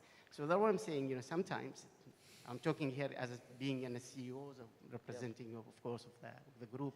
The rest is how really we have to contribute the economy's change, and this is the biggest challenge we could see it, The legislation, how the readiness there, it could be an obstruction, actually, even for the businesses and things to move forward. These things need to be focused more now, if you're really looking for Darvit's, if we're looking for the Omani economy to be changed actually from where we are to the future. This is the things, just want to highlight it. Yeah, you are right. I mean, there is not just one. There are so many of them. We can count them and you can say, this need to be changed. I think everyone in the room will agree. But I think we really need to communicate with the government more frequently and convince them for those change. I think there is a proper way how to do it, and I'm sure that government will be. I'm not from the government, by the way. I'm not paid by the government, but I'm just saying that really I believe that private sector should drive the change. And one way, when you drive a change, it's not going to be easy. I mean, you're right. The immune system is everywhere, even within the government. People don't like to let the power go. I mean, so maybe some offices, they believe that if private sector is going to drive the economy, maybe some power of the minister will go. But we have to do it. Yeah. I think it's our role. It's going to take time, but I think we'll reach there. One of the critical, actually it's a very valid point. May I just make a quick comment? Yeah. Regulators are always they're a lagging organization by definition, all over the world, not just here, it's all over the world. So I think that really, really needs to be addressed. The second thing is, I didn't have time to spend on it, but it was on things like blockchain and distributed organization. Something, note in your mind, something called DAO, Decentralized Autonomous Organizations. They're going to be a new form of structure that's coming in. Now, when these new models come in, you can be Ivory Coast, you can be El Salvador, or you can be Calgary in Canada. They can become the center of the future of finance like that, just because the regulator and the government is faster moving. And this is the kind of, Singapore has done it, Dubai and Abu Dhabi are trying to do it, Oman is one step behind. So acceleration of some of those regulatory issues are in a distributed global environment is actually very important. And these DAOs will become a new business model. There are about 8 or 9 emerging business models that I put up there. This is going to be one of them, and I think it's worth looking at. Thank you. Do you guys mind if I add something? I shouldn't, but I do want to add something. We've also got this culture, unfortunately. It is my birthday, so I'm allowed to do it, yeah. We've also got this culture, unfortunately, where we say that the government will say no, even before we ask the question. The whole point is ask the questions. And that's what I do with my boss. I have crazy ideas, and if I don't ask, it's going to be a no. But if I do ask, I might get an yes out of them. So that's something we also need to change, I think. We need to stop saying that, they will say no. Have you asked? Ask them. And if they say no, ask again. And if they say no, ask again. And that's, I think, what Abdulaziz was also highlighting. We'll take the last question, which is down there. Good afternoon. My name is Bashir. I'm the managing director for JCDecaux. During one of the panel, ESG was briefly mentioned. Since all of the panelists come from different industries and a lot of powerful people in the room, I would like to know what effort has been made, or maybe future effort, towards ESG. And does it fall into your KPIs as CEOs? And if that's the case, will the percentage of your KPI is growing? Is there any cap for it? Thank you. Thank you very much. I think Abdulaziz answered that question in our panel, so I'll give the floor for the ESGs. Aywa. Yeah, we covered it with Abdulaziz, I think, so we'll give the room for, or Abdulaziz, if you'd like to also add. Yeah. For us, I think ESG, it's not my KPIs, but it's my responsibility. So I truly believe that the leader, the CEO, should really embrace ESG. I mean, if you really look long term and you really believe that you want to exist for many years, you shouldn't be ignoring ESG at all. Society are very, very intelligent. They know exactly what you're doing. And the people who are closer to you, they are the ones going to save you in the future. And ESG is not a burden, by the way. It's a business model. Most of companies who early adapted to ESG, to be honest, they're making billions of dollars at this point of time. So I don't think that CEO should be afraid of ESG. So like Ominvest Group, we have ESG champions in all our organizations. And I myself purposely lead that project. So yes, it is indirect KPIs, but it's not enforced by the board. I just believe in ESG is important. It just comes organically. Yeah, it's just organically. And it's going to be part of our DNA going forward. Just a data point there that 90% of the next 1,000 unicorns that will happen in the green sector. And this is how the VCs of the world are looking at it. So it's not just a good decision or a smart decision, it's actually a massively profitable future. So I think this question will be irrelevant in 1 or 2 years' time because people will see so much money being made in that space. Anything to add? Well, with that, we're going to close the CEO Power Pack. Thank you, massive thank you to all the panelists and to all of you for this beautiful engagement. And we're going to close this with a big round of applause to all our speakers. Thank you very much. Thank you.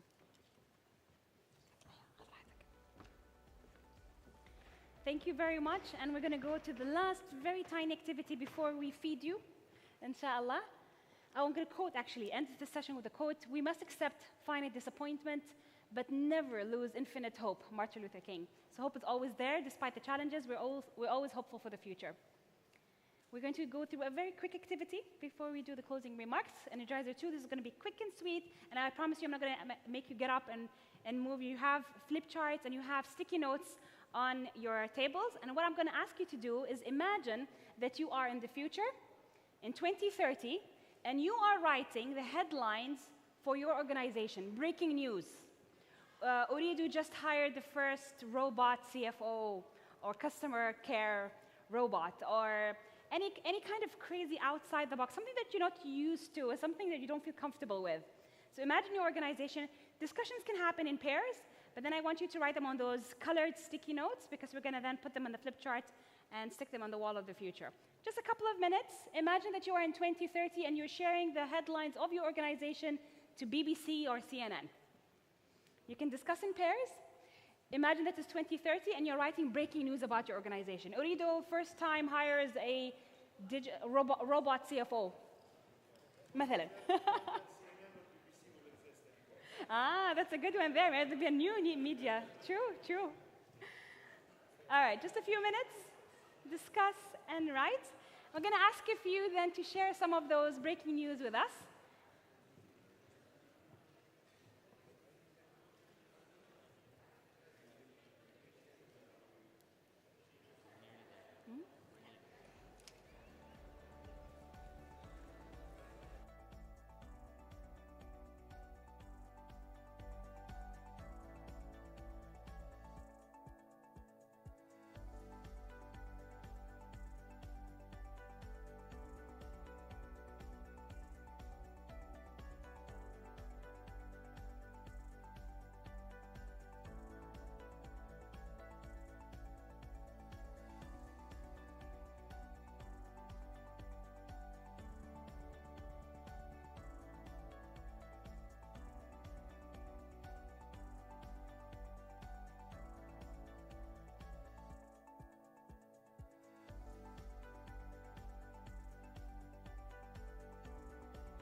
All right, so I see lots of nice smiles on your faces. Are you enjoying the breaking news of your organizations? Who would like to share? 1 or 2% people who would like to share their breaking news? Tariq. Yalla, I like that. Over here, Murtada, Tariq. All right, we're going to share some of those breaking news. Let's read that statement. Okay, my statement is National Finance Holding takes over HSBC UK. Wow. In 2030, mashallah. Very soon, huh? Anybody else want to share? Anyone else? Yes. Over here and over there. I have a perfume business. So the first perfume peel that lasts for 1 month and change every week. Oh la la. Make sure you book me one of those. Somebody who wanted to share over there? Yes. Go Yeah, ahead. so Al-Izz becomes the first bank to offer financial services in Mars. Oh la la. In just 7 years? Tariq will like that one. Okay, there's one more. Yes, please. No will be a physical school, all it will be digital. Okay. Anybody else wants to share? Take Fahad's, the last one. Yalla, we'll take one last one before we get to feedback. Tibian Properties opens its first metaverse retail mall.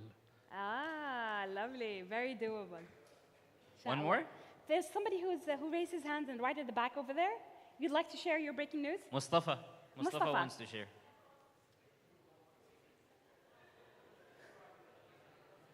شكله it's interesting. شو يضحكوا already. Okay, I've been tricked into this question by the girls, but I think the breaking news is that we might have more single currencies because, you know, the worlds will all come together. And So the world moves on to one single currency in 2030. Okay. And Murtada celebrates his 50th birthday. Thank you very much for sharing that. We'll be collecting all those sticky notes, so keep them and keep writing them if you're still working on them. We'll put them on the flip charts and take an aerial photo and send them to all the participants later on. Oops, I'm going backwards. And I'm going to ask you just because we always aspire to improve, if you can give us 2 minutes of your very precious time to give us, Coach for Change, and the people and my team feedback, because we definitely grow with your feedback, and we have been taking all the comments on board, and we have really improved because of you. So I really appreciate 2 minutes of your time to evaluate the service provided by Coach for Change.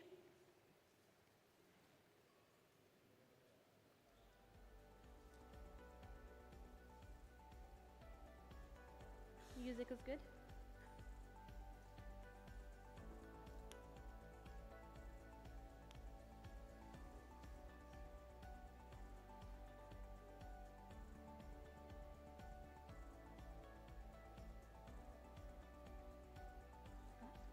Okay.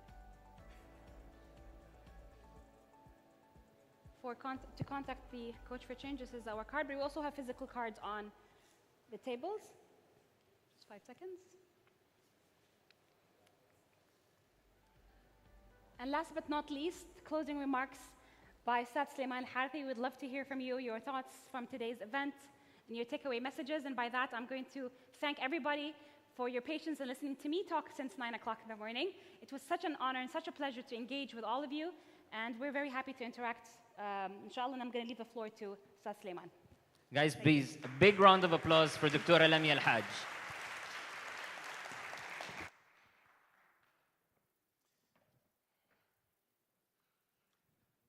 Right. Thank you very much, Dr. Lamia.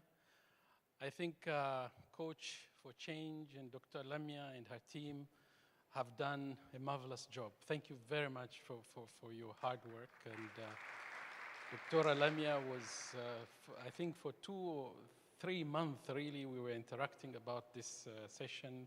We had to change it many times, and thank you very much for your patience. Thank you very much for your attention and for your interaction during the coffee and before that. But I'll start with the last session and some of the takeaways. I start with Noor. Noor is busy making business now, and which is one of the objectives of this interaction. Noor said in the past, Omanis were sailing all the way, and they sailed all the way to Indonesia. And they faced all the hardships, but they were very hardworking. And they made a difference at that time. Thank you, Noor, for recognizing that. And I think all of us have to keep this in mind. And instead of being, forgive me for the word, or lazy, or sit back, or laid back, I think we need to think about our ancestors have done and the hard work they were doing, and do that again. Thank you for that. Abdulaziz also commented on the fact that the government has done a lot.